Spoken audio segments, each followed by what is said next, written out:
بسم اللہ الرحمن الرحیم۔ السلام علیکم دوستو، I Mureed Saleem, welcome to my YouTube channel novel orchid. کیسے ہیں آپ سب لوگ؟ جی تو گائز، آج میں پھر آپ کے پاس حاضر ہوں 6 ایپیسوڈ کے ساتھ۔ تو اس سے پہلے اگر آپ نے میرے چینل ناول آرچڈ کو سبسکرائب نہیں کیا تو سبسکرائب کر لیں اور ساتھ میں بیل آئیکن بھی پریس کر لیں تاکہ آنے والی ویڈیو آپ کو ملتی رہے۔ اور میری طبیعت ابھی نہیں صحیح ہوئی، طبیعت ویسے ہی خراب ہے، جیسے میں نے آپ کو پہلے بھی کہا تھا کہ میں چھٹی ابھی افورڈ نہیں کر سکتی، کیونکہ آگے والے وقت کا کیا ہے میں بتا نہیں سکتی۔ تو کوشش ہے کہ آپ تک ایپیسوڈ آج کی پوری مل جائے۔ میں نے تو جو دوسرا ناول ریکارڈ کرنا سٹارٹ کیا ہوا تو بھی اس کی بھی 1 سے زیادہ ایپیسوڈ مجھ سے ریکارڈ نہیں ہو پا رہی۔ میں تو بڑی ٹینشن میں ہوں، اوپر سے رسپانس بھی ویسا ہی آ رہا ہے تھکڑ سا تو پھر دل بھی نہیں کرتا ریکارڈنگ کو، اور اوپر سے بولا نہیں جا رہا۔ تو چلے پہلے باتیں پھر بعد میں کریں گے، پہلے ذرا ایپیسوڈ ریڈ کر لیں، اور نہ گلا کر کے میرا گلا بہ جائے تو میرے سے بولا نہ جائے پھر۔ تو آئیں پہلے کمنٹ سیشن ریڈ کر لیں، پھر ایپیسوڈ کی طرف چلتے ہیں۔ کمنٹ سیشن میں چھیتی لنگانے ہیں بس 1 منٹ میں، ٹھیک ہے؟ Alisa ji, this episode is also nice. اچھا نایاب رضوان، وعلیکم السلام، الحمدللہ میں ٹھیک ہوں، آپ کیسی ہیں؟ اچھا یار، آپ ڈرامے کا جو بھی بتا رہے ہیں مجھے نہیں پتا، میں نے نہیں دیکھا ہوا کوئی بھی ڈرامہ۔ زینب پاگل، اچھا زینب آپ کو اپنے جیسی لگتی ہے، اور آپ لوگوں کے سامنے پھننے کہاں بنتی ہے، باقی آپ کو ڈر لگتا ہے۔ چلو کوئی نہیں یار، بندہ جو انٹرنلی جو بھی ہے، لیکن اس کو دوسروں کے سامنے اپنے آپ کو پھننے کہاں ہی شو کرنا چاہیے۔ اچھا، آپ کو بڑا شوق ہے ٹری سے فروٹ اتارنے کا؟ میں تو کبھی زندگی میں نہیں اتارا اپنی لائف میں، اتنی زندگی میں کبھی میں نے درخت پہ چڑھ کے نہیں اتارا، درخت پہ مجھے چڑھنا ہی نہیں آتا۔ آہو دادی جان ایپل چوری کے۔ آج کی ایپیسوڈ بڑے مزے کی تھی، اللہ حافظ۔ اسما عدیل، نائس ایپیسوڈ۔ علیسا جی، گیٹ ویل سون، تھینکس۔ حسن ساجد، نائس ناول۔ ملک صبا کا کمنٹ ہے ایپیسوڈ واز ریلی گڈ۔ ہاں جی، اس کا یالے کا ہسبینڈ سب کچھ جانتا تھا اس کے بارے میں، گفٹس بھی اس کو ملتے ہوتے تھے۔ اور یار شیر بخت جیسا بندہ کسی کو لو لیٹر لکھ سکتا ہے بھلا؟ انہیں لو لیٹر نہیں لکھا سی، انہیں نام نہ منسوب ہوا ایسی کہ انہیں لو لیٹر لے کے ٹیچر نے لکھیا، لیکن انہیں بیچارے نے کتوں لکھنا۔ پھر اس کے بعد آپ یہ کیا کہا؟ آہو یار، پیپروں کے بعد پوچھنا بنتا تو نہیں ہے، بس جیسا ہو گیا سو ہو گیا۔ ہاں دادی بھی پنجاب سے تھی، ساری ایپیسوڈ بڑے مزے کی تھی، مزہ آیا تھا۔ آمین سم آمین، دعاؤں میں یاد رکھے۔ صدف راشد، یار مجھے لگتا ہے غازی ہی مس گل کا ہسبینڈ ہے۔ اچھا جی، چلیں دیکھتے ہیں آپ کا تکا صحیح ہے کہ نہیں صحیح۔ صدف راشد، ہائے ریچ، مجھے لگتا ہے کہ ناول کا ہیرو غازی اور وہ اور اس کا چاچا دونوں ہیرو ہیں، کالیا غازی ہے۔ اچھا جی، چلیں دیکھتے ہیں کیا ہوتا ہے آگے، لگاؤ تکے مسلمانوں۔ حسن ساجد، جی بیٹا میں بھی یاد کیا، کس you so cute, thank you very much. میرا بچہ اپنے گھر چلا گیا، آج 14 اگست پہ آئے تھے تینوں، تو پھر آ کے مل کے چلے گئے۔ کمنٹ سیشن اختتام کو پہنچے، دیکھیں آج میں نے کہا جلدی پڑھیں گے، تو آئیں ایپیسوڈ کی طرف چلتے ہیں۔ مگر آپ کا تجزیہ گھر کی 4 دیواری کے اندر ہونے والی زندگی کے بارے میں، میرا دن رات کا واسطہ باہر کی دنیا سے، آج میں جس کیس کا فاصلہ سنا کر آؤں، جانتے ہو کس نوعیت کا کیس تھا؟ وہ ایک شادی شدہ 4 بچوں کی ماں ہے، اس کا مرد اسلام آباد میں نوکری کرتا، رہتا بھی ادھر ہی ہے۔ ہر مہینے گھر آ کر بیوی کے ہاتھ پر اپنی کمائی رکھتا ہے، جب وہ گھر نہیں ہوتا اس کے پیچھے اس کی بیوی ہر سیاہ سفید کی مالک ہے۔ اور اس عورت نے کیا کیا؟ اپنے ہی مرد کے چچا زاد کے ساتھ پہلے فون پر سلام دعا قائم کی، پھر گھر پر اس کا آنا جانا شروع ہوا۔ کسی نے زیادہ بات اس لیے نہیں اچھالی کہ اپنا پر اس عورت نے اپنے شوہر کے حق حلال کی کمائی سے آدمی پر لٹانا شروع کیا، اپنا زیور بیچ کر اس کے حوالے کر دیا۔ اب وہی آدمی اس عورت کے گھر میں اسی کی جوان بیٹی کے ساتھ زیادتی کر کے فرار ہو گیا۔ لاکھ لعنت دادی عورتاں دے۔ مس گل، کہ آپ کو اپنے معاشرے کی ایسی عورت سے بھی پیار ہے جس کے مرد نے اپنی حیثیت کے مطابق ہر نعمت دی، عزت دی، تحفظ دیا، اپنے بچوں کو ماں ہونے کا اعلیٰ رتبہ دیا، اور وہ عورت ایسے انسان کے گھر کو آگ لگا کر خاک کر گئی جس نے اپنے ہاتھوں اپنے بچوں کا بچپن ختم کر دیا، جس کو اللہ نے اتنا بلند مقام دیا ہو، جنت اس کے قدموں میں رکھ دی ہو، اور وہ اسی کے ساتھ کھیل جائے۔ یقین مانیں یہ تو ایک مثال ہے، میں آپ کو ایسے 1000 آنکھوں دیکھے واقعہ بتا سکتا ہوں۔ اور اب اگر وہ باپ اپنی بیٹی کا بدلہ لینے کے لیے اپنی بیوی اور اس آدمی کو گولی مارے گا تو بڑے لوگ جوش میں آ کر حج غیرت کے نام پر ہونے والے قتل کو موضوع بنا کر گرما گرم بحث کریں گے۔ 4 دن سیاست چمکائی جائے گی، این جی او والے اپنی راگنی لاپیں گے، اس کے بعد اگلے واقعے کا انتظار ہوگا۔ میں آپ کی اس بات سے بھی اتفاق کرتا ہوں، مرد کا دن 4 شادی اور حاکمیت کے اختیار پر ختم ہوتا ہے، تو عورت نے بھی تو دین کو نماز روزے تک ہی محدود کر دیا۔ یہ جاننے کی کوشش ہی نہیں کی کہ اللہ اس کو سمجھانا کیا چاہ رہا ہے۔ نبی پاک صلی اللہ علیہ وسلم نے اپنی ساری زندگی کس چیز کی جانب توجہ دلوائی؟ جس ہستی نے عورت کو خاک سے اٹھا کر عرش کی بلندیوں تک پہنچا دیا، آج عورت اسی اپنے کو بھول گئی ہے۔ آج اس کو یاد ہے تو بس یہ کہ میرا حسن کتنے دلوں پر بجلی بن کر اتر سکتا ہے، کون سے رنگ میں میرے خد و خال نکھرتے ہیں، جس محفل میں جاؤں وہاں بس میرا چرچا رہ جائے۔ یہ آج کی عورت کے ذہن و دل کا حال ہے، چاہے وہ شادی شدہ ہو یا غیر شادی شدہ، گھر کی 4 دیواری میں رہنے والی یا باہر کام کرنے والی۔ اسلام نے کہا عورت چاہے 90 سال کی کیوں نہ ہو، اس کو اجازت ہے اپنے مرد کے لیے شوق سے شوق رنگ پہنے، زیور پہنے، میک اپ کرے، خوشبو لگائے، جیسا چاہے سنگار کرے، اس کو پوری اجازت ہے۔ اور ایک نوجوان غیر شادی شدہ لڑکی کے لیے یہی سارے کام زہر ہے، اس کو ہرگز اجازت نہیں کہ وہ کسی بھی قسم کا ہار سنگار تو دور کی بات شوق بھڑکیلے کپڑے بھی پہنے۔ جو راہ جاتے لوگوں کی توجہ کھینچنے کا باعث بنے، مگر آج ہمارا معاشرہ اس حکم کی بالکل الٹ تفسیر ہے۔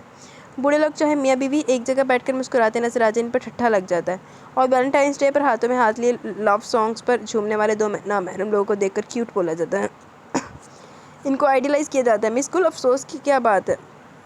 افسوس کی بات یہ ہے آج ہم دین میں بھی پک اینڈ چوز کے فارمولے پر چل رہے ہیں۔ جو بات پسند آ گئی اس کی حمایت اختیار کر لی، جو دل کو نہ بھائی وہیں چھوڑ دی۔ آپ نے بات ہی ایسی چھیڑ دی کہ عالیہ واقعے کے زیر اثر میں بھی کافی زیادہ بول گئی۔ اس چکر میں کھانا ٹھنڈا ہو چلا، آپ سب پلیز مجھے معاف کریں اور کھانا شروع کریں۔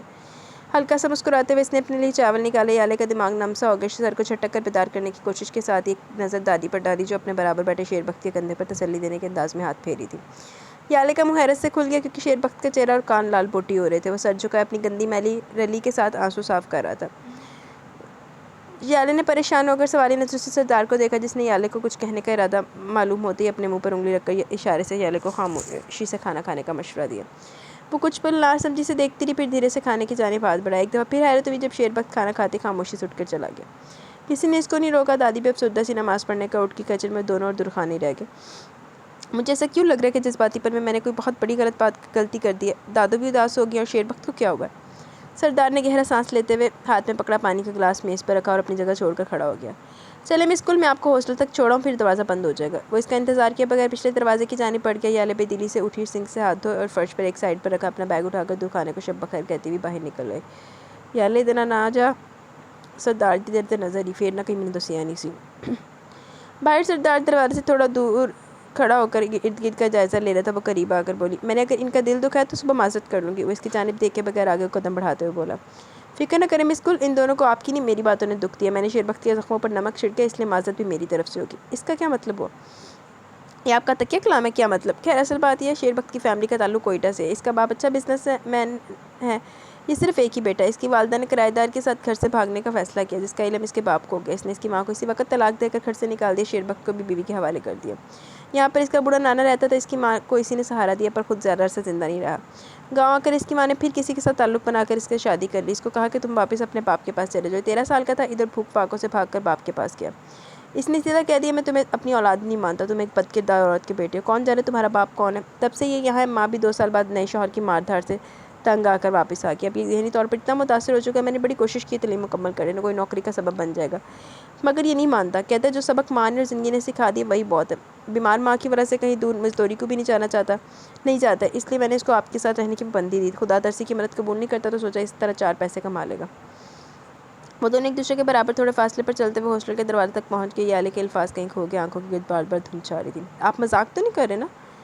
اس قدر خطرناک مذاق انسان کے ساتھ صرف زندگی کر سکتی ہے مس کل، میں نہیں۔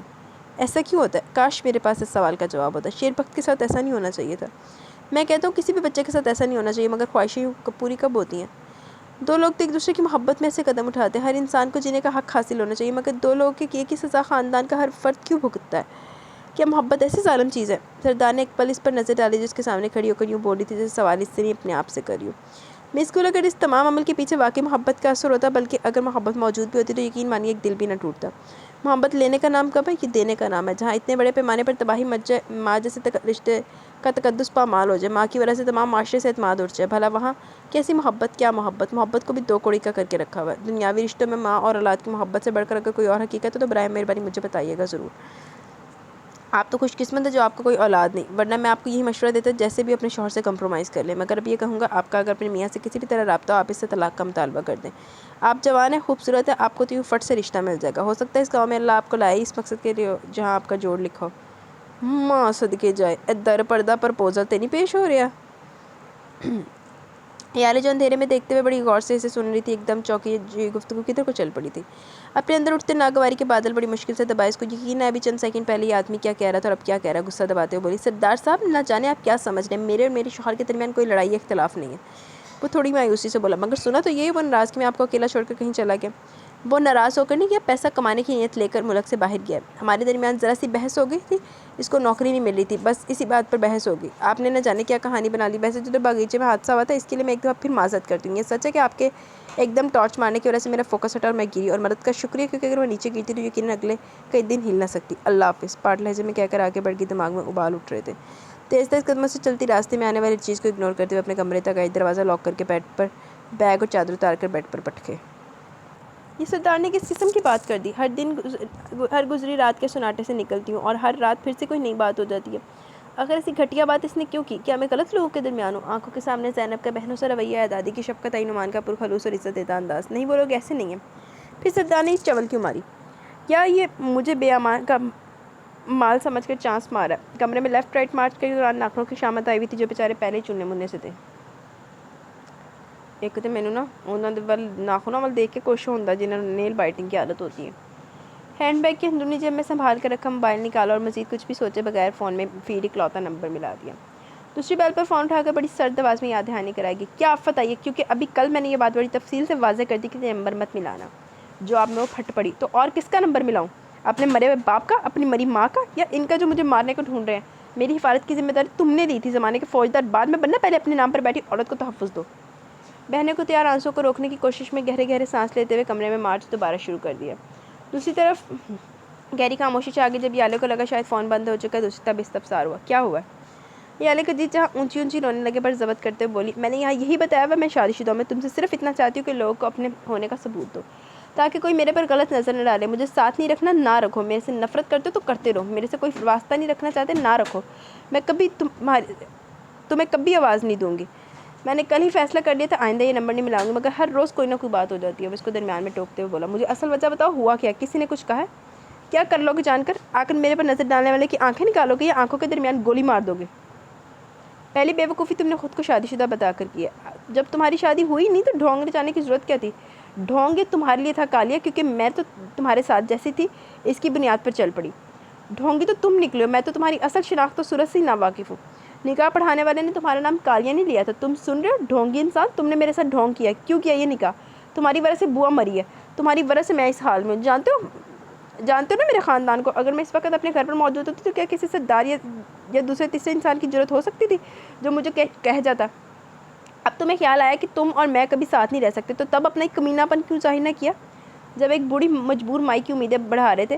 میں رحیل سے شادی کر کے آج پوری عزت سے اپنے گھر پہ ہوتی۔ تمہاری شادی اس کے ساتھ نہیں ہونی تھی۔ کیوں نہیں ہونی تھی؟ اگر میں اس دن وہ نکاح قبول نہ کرتی تو اگلے دن میرا نکاح رحیل سے ہی ہونا تھا۔ نہیں ہونا تھا، جب میں کہہ رہا ہوں تو مان جاؤ، میں نے نکاح سے پہلے سے ہر حال میں مار دینا تھا۔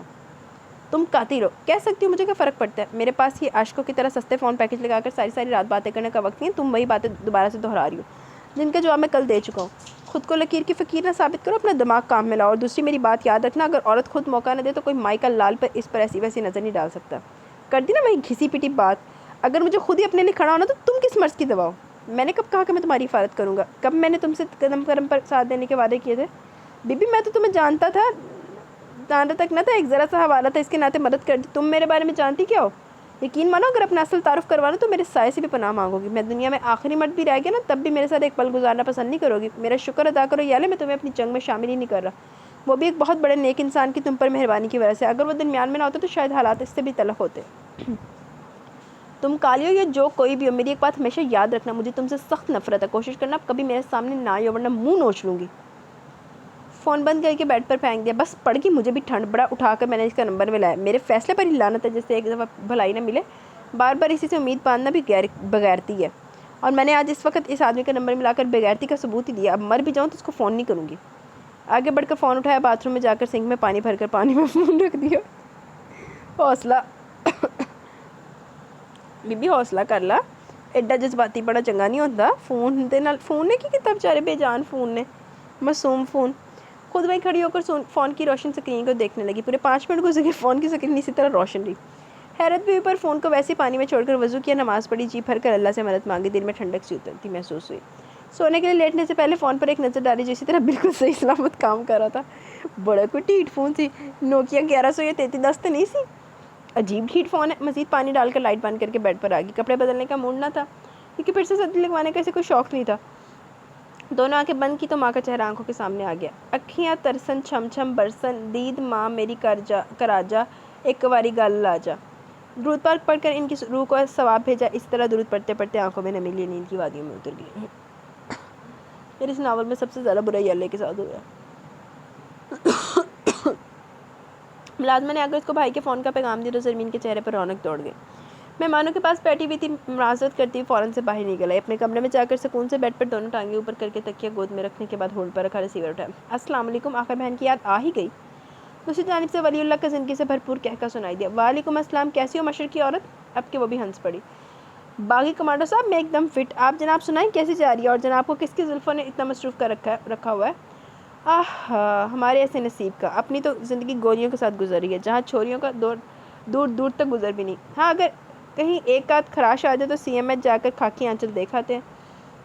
اپنی چڑیا کی سناؤ، مامے کو یاد کرتی ہے؟ ہر روز مجھے کوئی 7-8 چھینکیاں ضرور آتی ہیں۔ چڑیا بالکل مزے میں ہے، اس کے پاپا نے باربی ہاؤس دلوایا، اس لیے اب تو اس کا اسکول جانے کو بھی دل نہیں کرتا، ہر صبح روتے ہوئے جاتی ہے۔ تو نہ بھیجا کرو نا ظالم، تم نے بھی تو اس کو 5 سال کی عمر میں چولہا جماعتیں کروانے کا ارادہ بنایا ہوا ہے۔ اس کی عموماً لڑکیاں اس سے اگلی کلاس میں ہیں، یہ بھی ابھی تک کے جی میں بیٹھی ہوئی ہے، اوپر سے اس کے والد بھی اس کو روتا ہوا نہیں دیکھ سکتے، پھر اتنی چلاک ہے ان کے سامنے اور ڈرامہ کرتی ہے۔ پر تم اس کی ہر چال کو ناکام کر کے جیل خانے بھیج دیتی ہو کہ اس دفعہ چھٹی پر اس کو مری لے آؤ، میں ڈرائیور اور گاڑی بھیج دیتا ہوں، میں آفیشیل کام کے سلسلے میں اگلے 4 دن ادھر ہی ہوں، تھوڑا وقت ساتھ گزارتے ہیں کیونکہ بارڈر کے حالات آج کل کشیدہ ہونے کی وجہ سے چھٹی ملنا مشکل ہے۔ ہاؤ ایکسائٹیڈ، مری کا تو آج کل موسم خوشگوار ہی ہوگا، ادھر لاہور میں تو غضب کی سردی پڑ رہی ہے۔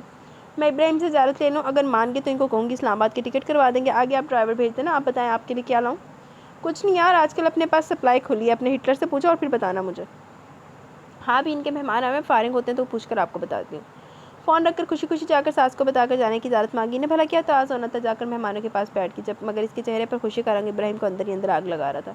جیسے مہمان کے وہ سب گھر والوں کے سامنے شروع ہو گئے، تم نے 4 جماعتیں زیادہ پڑھی ہوتی تو تمہیں کم از کم اتنی تمیز تو آتی کہ گھر آئے مہمانوں کو کس طرح ڈیل کیا جاتا ہے۔ بند دروازے کے پیچھے سننے کی وہ عادت تھی، پر آج عدالت کھلے عام لگی۔ وہ تو بند دروازے کے پیچھے بھی اپنی صفائی دینے میں بڑی کوڑ تھی، یہاں ساس سسر جیٹھ جٹھانی نوکروں کے سامنے کیا بول دی۔ ساس نے ہی آ کر صفائی دی۔ ابراہیم اتنا غصہ کیوں کر رہے ہو؟ ولی اللہ کا فون آ گیا تو وہ کون سا ہر روز فون کرتا ہے؟ 3 ماہ بعد اس کا فون آیا تھا، مہمانوں کے پاس تو تم موجود ہی تھے۔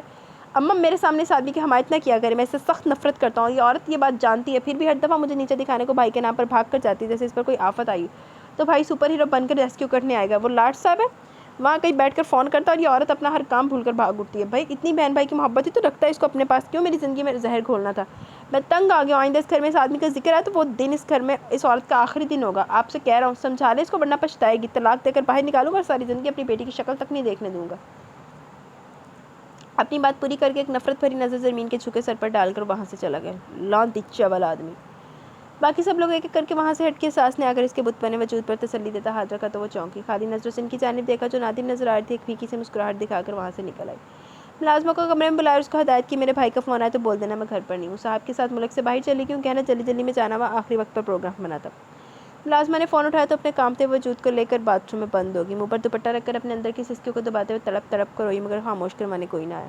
جو ایک جان دینے والا رشتہ تھا، اس کو اگر اس لمحے علم بھی ہوتا تھا کہ اس کی بہن یوں باتھ روم میں بند کر کے کیسے بے بسی کی تصویر بن کر مچھلی کی طرح تڑپ رہی ہے تو اس گھر کی اینٹ سے اینٹ بجا دیتا، تو پھر لعنت تیری بہن دے کہ یار جو خود مظلوم بن کے سارا کچھ برداشت کری جا رہی ہے، اگر ایک تمہیں سپورٹ کرنے والا بھائی ہے تو اس کو ایٹ لیسٹ بتاؤ تو صحیح نا، بی بی ایڈی چنگی تو نہ بن۔ ملازمہ نے کوشش پوری کی تھی مگر دوسری جانب ولی اللہ تھا جو سرحدوں کی حفاظت کرنے والوں میں سے تھا، اور وہ لوگ اب اتنے کنزین کب ہوتے ہیں کہ سچے یا جھوٹے اسکرپٹ کو پکڑ نہ سکیں۔ بھاری دل کے ساتھ اس نے اپنی بہن کے لیے دعا کی، پر کئی دفعہ جب انسان کی قسمت میں کوئی دکھ لکھ دیا گیا نہ تو مخلص دعائیں بھی رسنے سے پلٹ آتی ہیں۔ آج وہ دونوں معمول سے پہلے کلینک جانے والے راستے پر خاموشی سے چلتے چلے جا رہے تھے، آج پھر دھند نے بھرپور حملہ کر کے بادلوں جیسے روئی کو زمین پر بکھیرا ہوا تھا، سرخ ہوتی ناک کو گرم شار کے اندر چھپا کر سانس کی گرمی سے سردی کا مقابلہ کری تھی۔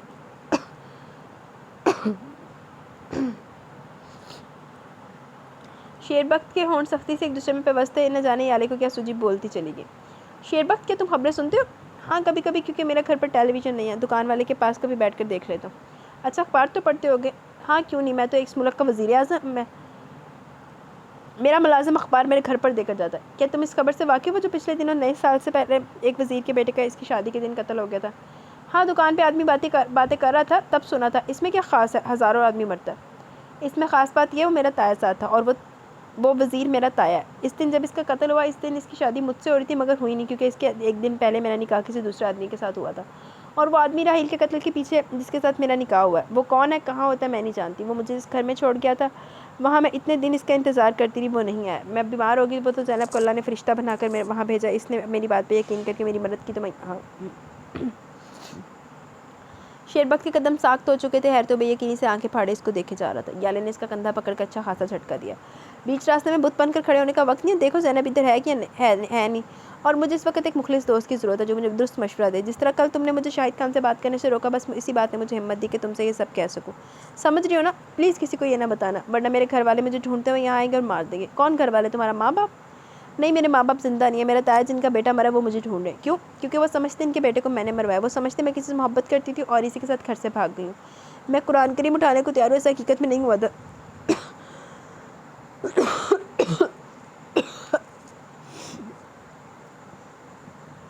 یہ لوگوں کی فرضی کہانی ہے۔ سچ ہے، ہمارے گھر کی ایک پرانی ملازمہ نے مجھے کہا کہ اس نے میرے لیے ایک اچھا رشتہ دیکھ لیا اور فون پر اس کے ساتھ میں نکاح پڑھوا دیا۔ اس وزیر کا بیٹا تو بھتہ خور تھا، قبروں میں آئے دن اس کے خلاف خبریں ہوتی ہیں۔ ہاں، تبھی تو یہ سب ہوا۔ اب صورتحال یہ ہے جس کے ساتھ میرا نکاح ہوا، میں نہیں جانتی وہ کدھر ہے، کون ہے، پر وہ میرے بارے میں سب کچھ جانتا ہے۔ وہ اس دن جو پارسل تمہیں مجھے دینے کے لیے دیا تھا وہ اسی نے بھجوایا تھا۔ اس کے اندر کچھ پیسے اور ایک فون تھا جس پر میں نے اس کے ساتھ تفصیلی بات کی۔ وہ کہتا ہے کہ اس نے مجھ سے شادی یا گھر بسانے کی نیت سے نکاح نہیں کیا، بلکہ میں مشکل میں تھی، اس نے میری مدد کو ساتھ دیا۔ اب مصیبت ٹل گئی ہے تو مجھے چاہیے کہ میں اپنے راستے جاؤں۔ اب تم مجھے بتاؤ مجھے کیا کرنا چاہیے؟ مجھے تو لگ رہا ہے تم کسی فلم کا کہانی سنا رہا ہو۔ کاش کہانی ہوتی، پر پتہ کیا، اب میرا دل چاہتا ہے گھر واپس چلی جاؤں، تایا کے پیروں میں گر کر معافی مانگ لوں، پر وہ کہتا ہے میں وہاں واپس جانے کا سوچوں بھی نہ۔ کل رات کو جب تم وہاں سے چلے گئے، جانتے ہو سردار نے کیا کہا؟ یالے نے شیر بخت کے تاثرات میں ایک دم تبدیلی دیکھی، وہ پہلے سے زیادہ متوجہ ہو گیا۔ کیا کہا اس نے؟ تو اس کا مطلب یہ بھی ہوا کہ تم سردار کا رشتہ دار نہیں ہے؟ نہیں، یہاں پر کسی سے میرا کوئی رشتہ نہیں، پر زینب اور دادی کا احسان ہے، انہوں نے میری مدد کی، ورنہ میرا کیا بننا تھا۔ سردار کے الفاظ بھی اس نے شیر بخت کے سامنے دہرا دیے۔ شیر بخت کے چہرے پر بوڑھے باپ سے جذبات ابھرے۔ جو میں نے کل شاہد خان کے لیے بولا تھا، آج سے ہر ایک کے ساتھ اپنا رویہ ایسے ہی کر لو۔ سردار چاہے جتنا بھی اچھا ہے تو مرد ہی نا، اور تم ایک عورت ہو۔ یہ گاؤں اچھا ہے، میرے جیسے انسان کو اگر پناہ دے سکتے تو تمہیں بھی قبول کر سکتا ہے۔ آئندہ کسی کو بھی اپنا سچ سنانے مت بیٹھنا۔ زینب سارا سچ جانتی ہے، اس کے بعد بھی ابھی تمہیں بتایا۔ اچھا کہ تم نے مجھے بتا دیا، پہلے تمہارے ساتھ پیسے کمانے کے لیے آتا تھا، آج سے فرض سمجھ کر آیا کروں گا۔ بس ایک وعدہ کر دو، کبھی کوئی ایسا کام نہ کرنا کہ میرے بھلائی پر سے بالکل ہی ایمان اٹھ جائے۔ جیسے تم نے اپنی کہانی سنائی ہے نا، ویسے بھی میری بھی کہانی ہے، پر میرے میں ہمت نہیں ہے۔ جب کبھی خود کو بہادر پایا تو بتا دوں گا۔ بس اتنا سمجھ لو، دھتکارا ہوا انسان ہو تمہیں تو پھر ایک مرد نے سچ بتا کر خبردار کر دیا۔ مجھے تو میرے ماں باپ نے بڑی شفقت اور محبت دے کر 10 سال پالا، اور پھر ایک دن انتہائی بیکار بے جان چیز سمجھ کر دھتکار دیا۔ اگر تم برا نہ لگے تو ایک بات کہوں، سردار نے مجھے تمہارے دکھ کے بارے میں بتایا تھا۔ بس اس کے آگے روایتی جملے مت کہنا، جیسے کہ بڑا افسوس ہوا، ان کو ایسا نہیں کرنا چاہیے تھا، یہ وہ، اور برا منانے والی بھی کوئی بات نہیں۔ ایسی باتیں زیادہ دیر کب چھپتی ہیں؟ سردار نے تو پھر میرے لیے ہمدردی جتا کر بات کی ہوگی، اچھا انسان ہے، پر سب لوگ اتنے اچھے بھی نہیں ہوتے۔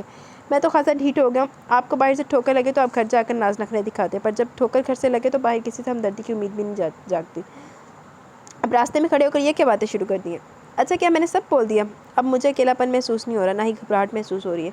میں بڑا ہلکا پھلکا محسوس کر رہی ہوں۔ چلو کسی کے باغ سے سیب اور اخروٹ توڑ کر ناشتہ کریں۔ اتنا بولنے کے بعد مجھے بھوک لگ رہی ہے، پہلے تو ناشتہ کرنے کا بھی جی نہیں کیا۔ صبح صبح چوری کرو گی؟ ہاں تو کیا حرج ہے، ویسے ہمارے کل والے سیب ادھر ہی پڑے، چل کر پائے بنائے۔ آج تم کو گاؤں کے ہوٹل کا کھانا کھلاتا ہے۔ ہوٹل یہاں کہاں گیا؟ فوڈ سٹال ہوگا، مقامی لوگ اس کو ہوٹل ہی کہتا ہے۔ تم کلینک پر چلو، میں کھانا لے کر آتی ہے۔ ٹھہرو میں پیسے دیتی ہوں۔ نہیں میرا پاس ہے پیسہ، تم رہنے دو۔ وہ اس کو ارے کہتا چھوڑ کر تیزی سے بھاگ گیا۔ دوپہر میں ڈرائیور کے ہاتھ گرما گرم ایپل پائے آئی، اور ساتھ میں ایک مختصر سا نوٹ تھا جس پر درج الفاظ کچھ یوں تھے: انسان کا دماغ مختلف سوچوں کے اماج کا ہوتا ہے، اگر کبھی انسان اپنے دماغ میں آنے والے خیال کا یوں بے دھڑک اظہار کر دے جیسے میں نے کل رات کیا، تو اگلے بندے کا دل دکھنا لازمی ہے، جیسا آپ کا دکھا۔ میں بہت معذرت خواہ ہوں، سوری کے طور پر آپ کو تیار شدہ پائے بھیج رہا ہوں، قبول کریں تو نوازش ہوگی۔ اور ہاں، آفس کے نمبر پر آپ کے لیے کسی خوشی محمد نامی آدمی کی کال آئی تھی، خود کو گل محمد صاحب کا دوست بتا رہا تھا۔ اس نے آپ کے لیے پیغام چھوڑا کہ اس کو بڑا افسوس ہوا جب آپ نے فون کیا تو وہ گھر پر نہیں تھے، پر آفس کا نمبر جو آپ نے اس کو دیا وہ آپ کے میاں کو دے دیا گیا، اور وہ بہت جلد آپ سے رابطہ کرے گا۔ سردار غازان خان۔ نوٹ پڑھتے ہی یالے بولی: کال آئی ہوگی تبھی تمہارا شک دور ہوا ہوگا۔ دل ہی دل میں اس نے اللہ کا شکر ادا کیا۔ سارا دن مصروفیت ایک دفعہ پھر ویسے ہی رہی، سر کو جانے کو فرصت بھی نہ ملی۔ سکندر علی 4 بہنوں کا اکلوتا بھائی ہے، گھر بھر کا لاڈلا باپ، سرکاری ملازم تھا، ساری زندگی ایمانداری کے ساتھ نوکری کی۔ اب ریٹائرڈ ہوئے بھی 2 سال گزر گئے۔ سکندر سے بڑی 2 بہنوں کی شادی ہو چکی تھی، چھوٹی کی منگنی بھی کر چکے تھے۔ سکندر نے تعلیم مکمل کرنے کے بعد نوکری ڈھونڈنے کا اتنا چکر نہیں پالا۔ اس کو بچپن سے صرف ایک چیز کا جنون تھا، جیسے لڑکوں کو کرکٹ کھیلنے، بیڈمنٹن کا، ادھر سکندر کو گاڑیوں کا جنون کی حد تک شوق تھا۔ اسکول اور کالج کے زمانے سے دوستوں کی موٹر سائیکلوں اور گاڑیوں پر ہاتھ سیدھا کر کے اپنی 15 سال کی عمر میں گاڑی چلانے میں استاد ہو چکا تھا۔ اپنے مالی حالات اتنے اجازت نہ دیتے کہ وہ چھوٹی سوزوکی کار ہی لے سکتا، تب ایک دن ایک کے دوست نے ذکر کیا کہ ایم پی اے کے پاس ڈرائیور کی نوکری ہے، قابلیت پار بندہ چاہیے۔ گاڑیاں وہاں نئے ماڈل کی بڑی والی تھی۔ سکندر کو لگا اس سے بہتر موقع اپنے خواب پانے کا اور نہیں ہونا۔ ماں باپ کو بس سرسی سا بتا کر نوکری شروع کر دی، رہائش بھی ادھر ہی ہونے کی لگی۔ ایک ہی شہر میں گھر ہونے کے باوجود چھٹی پر ہی گھر آنا ہوتا، پر تنخواہ اچھی تھی، جس کی وجہ سے آزادی نہ ہونے کی کمی بھی کم ہوتی۔ پیسہ آنے لگا، گھر کے مالی حالات اور اچھے ہو گئے۔ اس نے اپنی ذاتی گاڑی بھی لے لی، کیونکہ وہ اپنی پھرتی اور مہارت کی وجہ سے مالک کا پسندیدہ ڈرائیور بن چکا تھا۔ راستے میں راہ بند ملتے تو وہ نہ جانے کن کن شارٹ کٹ رستوں سے گاڑی بھگاتا، وہ ان کو مطلوبہ منزل تک پہنچا دیتا۔ گاڑی خراب ہوتی تو خود ہی مرمت کر لیتا، وہ گاڑیوں کا پورا انسائکلوپیڈیا تھا۔ مختار احمد پہلی دفعہ ان کی کسی گھریلو تقریب میں اس کی بہن کی منگنی پر شامل ہوا تو وہ تو بڑے فخر سے سر اونچا کر کے دوستوں میں شیخی مارتا کہ مختار احمد جیسا امیر کبیر آدمی میرا جاننے والا ہے، پر سادہ انسان یہ نہ جان پائے کہ کس قدر خطرناک سانپ کو اپنے گھر کا راستہ دکھا دیا۔ سکندر کی شادی پر بھی مختار کو بلایا، وہ ایک دو پھر شریک ہو گیا، پر سکندر کی بیوی کو دیکھ کر اس کی حفظ زدہ آنکھیں پھٹی کی پھٹی رہ گئی۔ سکندر کی آنکھوں میں زندگی میں کالی آندھی چلی آئی جو ساری کی ساری خوشیاں اڑا کر لے گیا۔ وہ نہ صرف اپنی ٹانگوں سے چلنے سے محروم تھا بلکہ گھر میں کمانے والا بھی کوئی نہ رہا تھا۔ سب حالات نے اس کو انتہائی چڑچڑا کر دیا۔ جن لوگوں نے اس کی بیوی کو ڈھونڈنے میں مدد کی وہ ان کے نام ٹھکانے سے ناواقف تھا، وہ لوگ خود ہی رابطہ کرتے تھے پھر غائب ہو جاتے۔ اس کو آج بھی وہ دن یاد تھا جب جیل میں مار کھا کر وہ مرنے کے قریب تھا، سپاہی نے آ کر بتایا کہ چلو تیری ضمانت ہو گئی ہے۔ وہ بیساکھیوں کے سہارے باپ کے ساتھ اپنے ٹوٹے پھوٹے وجود کے ساتھ وہاں سے نکلا تو دل و دماغ میں پورا یقین تھا کہ بہت جلد پھر واپس یہی ہوگا، مگر ایسا نہ ہوا۔ جن لوگوں نے ضمانت کروائی تھی ان کی جانب سے اسی رات سے ایک فون کال موصول ہوئی۔ 5 منٹ کی کال میں فون لائن کی دوسری جانب موجود آدمی نے ساری بات پوچھنے کے بعد اس کو ایک نامعلوم مقام پر آنے کا بولا۔ اگلے دن وہ وہاں گیا، وہاں موجود آدمی کے چہرے پر نقاب تھا اور اس نے چھوٹتے ایک بات کہہ دی، تمہاری مدد کی جائے گی مگر شرط صرف ایک ہے کہ تم کبھی کسی کے سامنے ہمارا نام نہیں لوگے، جب بھی اس واقعے کی بات آئے گی تم لا علمی کا اظہار ہی کرو گے۔ اس نے جواب میں پوچھا تھا آپ کتنا سرمایہ لے کر میری بیوی کو بازیاب کروائیں گے؟ اگلے آدمی نے لاپرواہی سے سرسی سے صرف اتنا کہا تمہاری خاموشی اس کی قیمت ہے۔ بیوی مل کی جس حالت ملی سوچتا تو جی چاہتا اپنا آپ ختم کر لے، مگر جو کچھ مختار احمد کے ساتھ ہوا اس کا انجام جو اپنی آنکھوں سے دیکھا تھا اس کے بعد سے دل کو ایک تسلی ضرور تھی کہ اس کے ساتھ ظلم کرنے والا ذات گھوم پھر نہیں رہا بلکہ کتے کی موت مارا گیا۔ اس رات ایک گاڑی اس کو اور بیوی کی لاش کو گھر پر پہنچا کے ان کو یہ مشورہ دیا کہ لاش دفنا کر کل یہ محلہ چھوڑ دو۔ مختار احمد کے یہاں کام کرنے والے کسی آدمی کارکن سے کسی بھی قسم کی کوئی رابطہ نہ رکھا جائے۔ اسی رات اندھیرے میں لاش دفنا کر انہوں نے وہ شہر ہی چھوڑ دیا۔ سکندر کو اب اچھی طرح اندازہ ہو چکا تھا وہ ان لوگوں کے ساتھ پورا نہیں آ سکتا ہے جب اس کے گھر میں 2 جوان بہنیں موجود ہیں۔ پولیس والے کتوں کی طرح مختار احمد کی تلاش میں جگہ جگہ چھاپے مارے تھے، ابھی تک ان کے ہاتھ اس کی لاش بھی نہیں لگی تھی۔ خبروں کے مطابق 2 دن پہلے مختار احمد کے پنڈی والے گھر پر ڈاکوؤں کا حملہ ہوا تھا جس کے بعد مختار احمد کو اغوا کیا جا چکا تھا۔ کس نے اغوا کیا، کہاں لے کر گئے، شک اس کے سیاسی مخالفین کی جانب جا رہا تھا، جبکہ مزے کی بات یہ ہے کہ ڈاکو نے چرایا کچھ بھی نہیں سوائے مختار احمد کے۔ یہ خبریں سن کر سکندر کے اندر سکون سرایت کر جاتا تھا، حالانکہ وہ اس وقت کے گہرے سمندر میں تھا۔ دروازے پر ہلکی سی دستک کے بعد آنے والے نے دروازہ کھول اندر جھانکا۔ باہر شام کے گہرے سائے گہرے ہو رہے تھے، اندر گہرا اندھیرا تھا، بولتا ہوا اندھیرا، ہر چھپی چیز کا اسرار دیتا ہوا اندھیرا۔ وہ اپنی ویل چیئر پر بیٹھ کے باہر اسٹریٹ لائٹس کی پھیلنے والی نارنجی روشنی کو دیکھ رہا تھا۔ مافیا نے دروازے سے مخاطب کیا، بھائی امی کہہ رہی ہیں کھانا لگ گیا۔ دوسری جانب اس کے جسم میں ذرا سی جنبش ضروری پر جواب کوئی نہیں دیا، جس پر مافیا اس کے قریب چلی دھیرے سے کندھے پر ہاتھ رکھا، بھائی کھانا چندہ مجھے بھوک نہیں ہے، تم لوگ کھا لو۔ بھائی صبح سے تم نے کچھ نہیں کھایا پھر بھی زندہ ہی ہوں، ایسی باتیں نہ کرو، تم ہی ہماری ہمت ہو۔ وہ استزائیہ ہنسا، ایک لنگڑی ہمت، مافیا کے آنسو نکل گئے، بھائی اب کیا ہوگا، اپنا شہر چھوٹ گیا، سارا کچھ ختم ہو گیا، میری چاند سی بھابھی منو مٹی تلے چا سوئی۔ بھائی ہمارا کیا قصور تھا، ہمارے ساتھ یہ سب کیوں ہوا، کیا کوئی بھی ایسے ہی آپ کے گھر کے فرد کو غائب کر سکتا ہے؟ امی نے بھابھی کو نہلایا تھا، وہ کہتی ہے اس کے جسم پر نیلے نشانات تھے جیسے ان پر تشدد بھی کیا گیا ہو۔ بھائی وہ تو مکڑی سے ڈرنے والی تھی، اتنے خطرناک حالات کا سامنا کیسے کیا ہوگا؟ وہ سکندر کے عین سامنے زمین پر بیٹھی تھی، زاروں قطار روتے ہوئے سرگوشی میں پوچھ رہی تھی۔ سکندر کی نظریں اب بھی کھڑکی سے باہر ہی ٹکی ہوئی تھی، اس کا چہرہ پوری طرح خاموش آنسوؤں سے تر ہو چکا تھا۔ بہن بھی وہی سوال کر رہی تھی جو اپنے آپ سے کرتا تھا، ایک ہاتھ بہن کے سر پر رکھا۔ معافی کبھی کبھی کم پانی بن کر بہہ جائے تو انسان کو اور بھی کمزور کر دیتا ہے، جتنے آنسو بہانے تھے ان 3 ماہ میں بہا چکے، اپنا چہرہ صاف کرو، مجھے باہر لے چلو، چلو چل کر کھانا کھاتے ہیں۔ وہ جانتا تھا اگر وہ باہر نہ گیا ماں باپ بہنوں میں سے کوئی بھی کچھ نہیں کھائے گا۔ وہ لوگ بہت دن سوگ منا چکے تھے، انسانی برداشت کی ایک حد ہے اور اس کو ایک حد تک یہ آزمائش میں ڈالا جاتا ہے۔ کھانے کی میز پر 5 افراد موجود تھے، چاروں ایک دوسرے سے نظر چراتے ہوئے خاموشی سے کھانا زہر مار کر رہے تھے۔ کھانے کے بعد مافیا چائے لے آئی، اس نے کپ اٹھائی تھا جب سرفراز علی کے فون کی گھنٹی بجی۔ سرفراز علی نے فون اٹھایا، پھر حیران ہو کر بیٹے کو دیکھتے فون اس کی جانب بڑھا دیا، بیٹا تمہارا فون ہے۔ اس نے سیٹ لے کر کان پر رکھا، ہیلو سکندر علی۔ سکندر علی نے آواز پہچاننے کی کوشش کرتے ہوئے جواب دیا، جی بول رہا ہوں، آپ کون؟ سکندر علی تمہیں یہاں سے جلد از جلد نکلنا ہوگا، اپنی فیملی کو بولو سنت کا کچھ سامان اپنے ساتھ باندھ لے، وہ لوگ ہماری تلاش میں بھاگ دوڑ کریں، ہم تک تو وہ پہنچ نہیں سکیں گے، پر میں نہیں چاہتا اس چکر میں تمہارا مزید کوئی نقصان ہو۔ آپ یہ سب کیوں کریں؟ دوسری طرف خاموشی چھا گئی، کچھ دیر خاموش رہنے کے بعد وہ دھیرے سے بولا، اب میں جو کہہ رہا ہوں غور سے سنو۔ مختار احمد کی لاش پولیس کو مل گئی ہے۔ مختار احمد کی بیوی نے پولیس کو بیان دے کر سب کچھ سچ بتا دی، اس نے یہ بھی کہہ دیا کہ وہ اپنے شوہر کے قاتلوں کو تلاش نہیں کرنا چاہتی، پر مختار احمد کا بھائی اپنے اختیارات کے نشے میں وہ ہم تک پہنچنے کے لیے تم تک پہنچے گا، تمہارے گھر کے وہ لوگ تلاشی لے چکے ہیں، ابھی 15 منٹ میں بلال نامی آدمی گاڑی لے کر آئے گا، وہ اپنی فیملی کو اس کے ساتھ بھیج دو، جب تک کہ آگ ٹھنڈی نہیں ہو جاتی، ان لوگوں کو تمہارے ساتھ رہنا خطرناک ہے، بلال ان کو محفوظ جگہ لے جائے گا، تم میرے ساتھ چلو گے، سن رہے ہو؟ مل کر تفصیل سے بات کریں گے، خدا حافظ۔ سکندر کئی لمحوں تک ہاتھ پہ پکڑے بے جان فون کو دیکھتا رہا، پھر سوالیہ نظر سے دیکھتے ماں باپ کی جانب متوجہ ہوا، آپ لوگ کو جانا 10 منٹ میں بندہ آ رہا ہے، اپنے کپڑے وغیرہ باندھ لیں۔ اس کی امی نے ناسمجھی سے پوچھا، پر کل ہی تو ہم یہاں ہیں، اب کہاں اور کیوں جائیں گے؟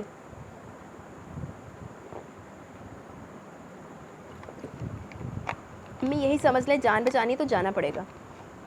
سرفراز علی گہرا سانس خارج کرتے ہوئے اپنی جگہ سے اٹھ گئے۔ نیک بخت، کیا ہم سوال و جواب کے قابل رہے؟ بس جو کہہ رہا ہے وہ کرو، دیکھتے ہیں ابھی تقدیر میں اور کتنی خواری لکھی ہے۔ جوان بچوں کا ساتھ ہے، شوہر تمہارا بوڑھا بزدل، بیٹا حوصلے والا، بوڑھا بزدل بیٹا حوصلے والا پر معذور، پھر بھی تم کیوں اور کیسے کے سوال پوچھتی ہو؟ اس کے بعد وہاں قبرستان جیسی خاموشی چھا گئی۔ اس خاموشی کے دروازے پر ہونے والی دستک نے توڑا۔ کپڑے تو باندھ لو، آئیے نا انہوں نے۔ سرفراز صاحب باہر دیکھ کر آئے اور واپس آ کر بتایا، باہر کوئی بلال نامی آدمی ہے، کہتا ہے کہ باس نے آپ لوگ کو لینے بھیجا۔ امی جائیں۔ انہوں نے اس کو سینے سے لگا کر منہ چوما اور آنچل میں آنسو چھپا کر بیٹیوں کو ساتھ لے کر انجان منزل کو نکل گئی۔ شکستہ کندھوں سے چلتے ہوئے سرفراز علی نے بیٹے کے کندھے پر تسلی کا ہاتھ رکھا، پھر بیٹی اور بیوی کے پیچھے چلے گئے۔ باہر گیٹ بند ہونے کی آواز آئی، ساتھ ہی گاڑی سٹارٹ ہو کر وہاں سے چلی گئی۔ وہ وہیں سر جھکائے بیٹھا تھا جب بھاری بوٹ اپنی جانب آتے دکھائی دیے۔ بوٹوں سے نظر اٹھا کر اس نے اوپر چہرے کی جانب دیکھا۔ ہاں بھی جوان، کوئی کام وام کی بات کرنی ہے یا یوں ہی ڈیڑھی ڈھا کر بیٹھے رہنا ہے آپ؟ ہاں میں، اگر مجھے یہاں دیکھ کر تمہیں دکھ بھی ہوا تب بھی ہوتا رہے سانو کی۔ پھر اپنے پیچھے باہر کی جانب منہ کر کے بولے، اوئے مجنو تو بھی اندر آ جا یار، دعوتی کارڈ بھیجوں۔ سکندر کی معلومات میں اضافہ کرتے بولے، یہ اچھا بھلا معقول انسان ہوا کرتا تھا، پر جب سے اس نے شادی کی اب آدھا وقت یہ سوچو کہ جنگل میں گم رہتا ہے۔ دیوار سے نظر تو کوئی نہ، مگر جھنجھلاتی ہوئی آواز آئی، میری کوئی شادی وادی نہیں ہوئی، چاہے جتنا مرضی زور لگا لے، آپ کی سازش ناکام ہی ہونی ہے۔ انہوں نے ایک دفعہ پھر سکندر کو مخاطب کیا، دیکھ رہے ہو مجھے ایسے کہتے ہیں، ادھر رات اپنی بیوی سے فون پر باتیں بھی کرتا ہے۔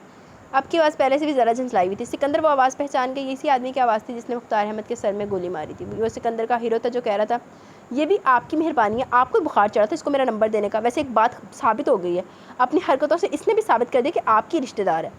انہوں نے بھرپور کہکہ لگایا۔ اس دوران جو 2-3 کمرے تھے، ان کا اندر باہر سے اجازت لینے کے بعد وہ کچن کی جانب جا رہے تھے جب سکندر کی بات پر رک گئے۔ سر یہ میری آپ سے دوسری ملاقات ہے، آپ لوگ میرے محسن ہیں، پر میں آپ کے نام تک سے ناواقف ہوں، اگر آپ مناسب سمجھے تو میں آپ کا نام جان سکتا ہوں؟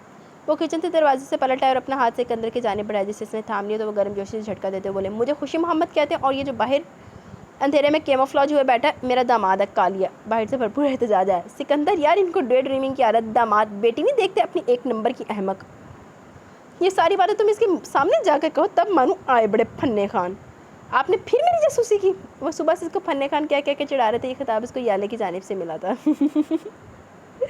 آج صحیح تھا آندہ میں تھا۔ کالیا صاحب تو ہے ہی ایسی قابل۔ ہاں بھائی کی ہے، کیا کر لو گے، تم سے تو میری بیٹی نہیں رہتی، میں تو پھر میں ہوں، آئے بڑے پھنے خان۔ سر اگر آپ نے اپنی بیٹی کا ذکر بند نہ کیا تو میں یہ نوکری چھوڑ کر چلا جاؤں گا، جہاں بھی جاؤ لوٹ کر ادھر ہی آؤ گے، تمہارا میرے بغیر دل ہی نہیں لگنا، آخر اتنا پرانا کالی کھانسی جیسا ساتھ ہے۔ سر مجھے لگتا ہے باہر سکندر کے رشتہ دار آ گئے۔ اب کی آواز تھوڑی مدھم تھی۔ یار ان خبیصوں کو اتنا تو چاہیے تھا، ہمیں کھانے کا تو وقت دیے دیتے، میرے پیٹ میں بلیاں بھنگڑے ڈال رہی ہیں۔ سر حد ہی کی دیجیے، ابھی پچھلے چوک پر آپ نے مچھلی کھائی تھی، ساتھ ہی کافی کا اتنا بڑا مگ، اچھا اگر آج اپنی جیب سے مچھلی خرید ہی لائے تھے تو اپنے دیدوں کی طرح جتاؤ تو مت۔ کالیہ بے آواز بڑے بڑے ڈگ بھرتے اندر آیا، آتے ساری بتیاں بجھا دی۔ کچن میں جا کر گیس آن کر رہا ہے، باہر آ کر سکندر کے سامنے پشت کر کے گھٹنوں کے بل بیٹھ گیا۔ چلو سکندر نکلے سر، تمہاری چیئر لے کر آتے ہیں۔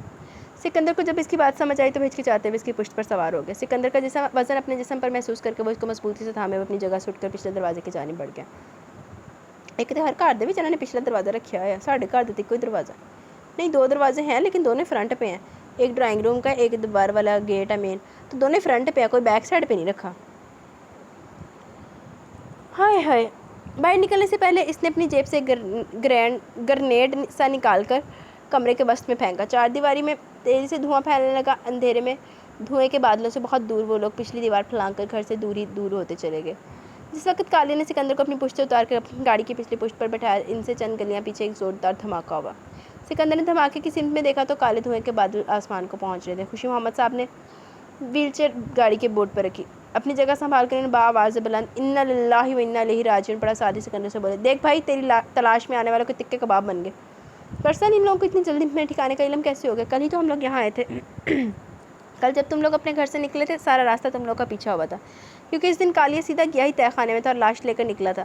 اس کے آدمیوں کو ظاہر شک ہو گیا ہونا ہے، مگر اب فکر کی کوئی بات نہیں، اب سب صاف ہے، وہ لوگ تمہاری گرد کو بھی نہیں پہنچ سکیں گے انشاءاللہ۔ اب آدھی سے نکلتے ہی لا ریڈ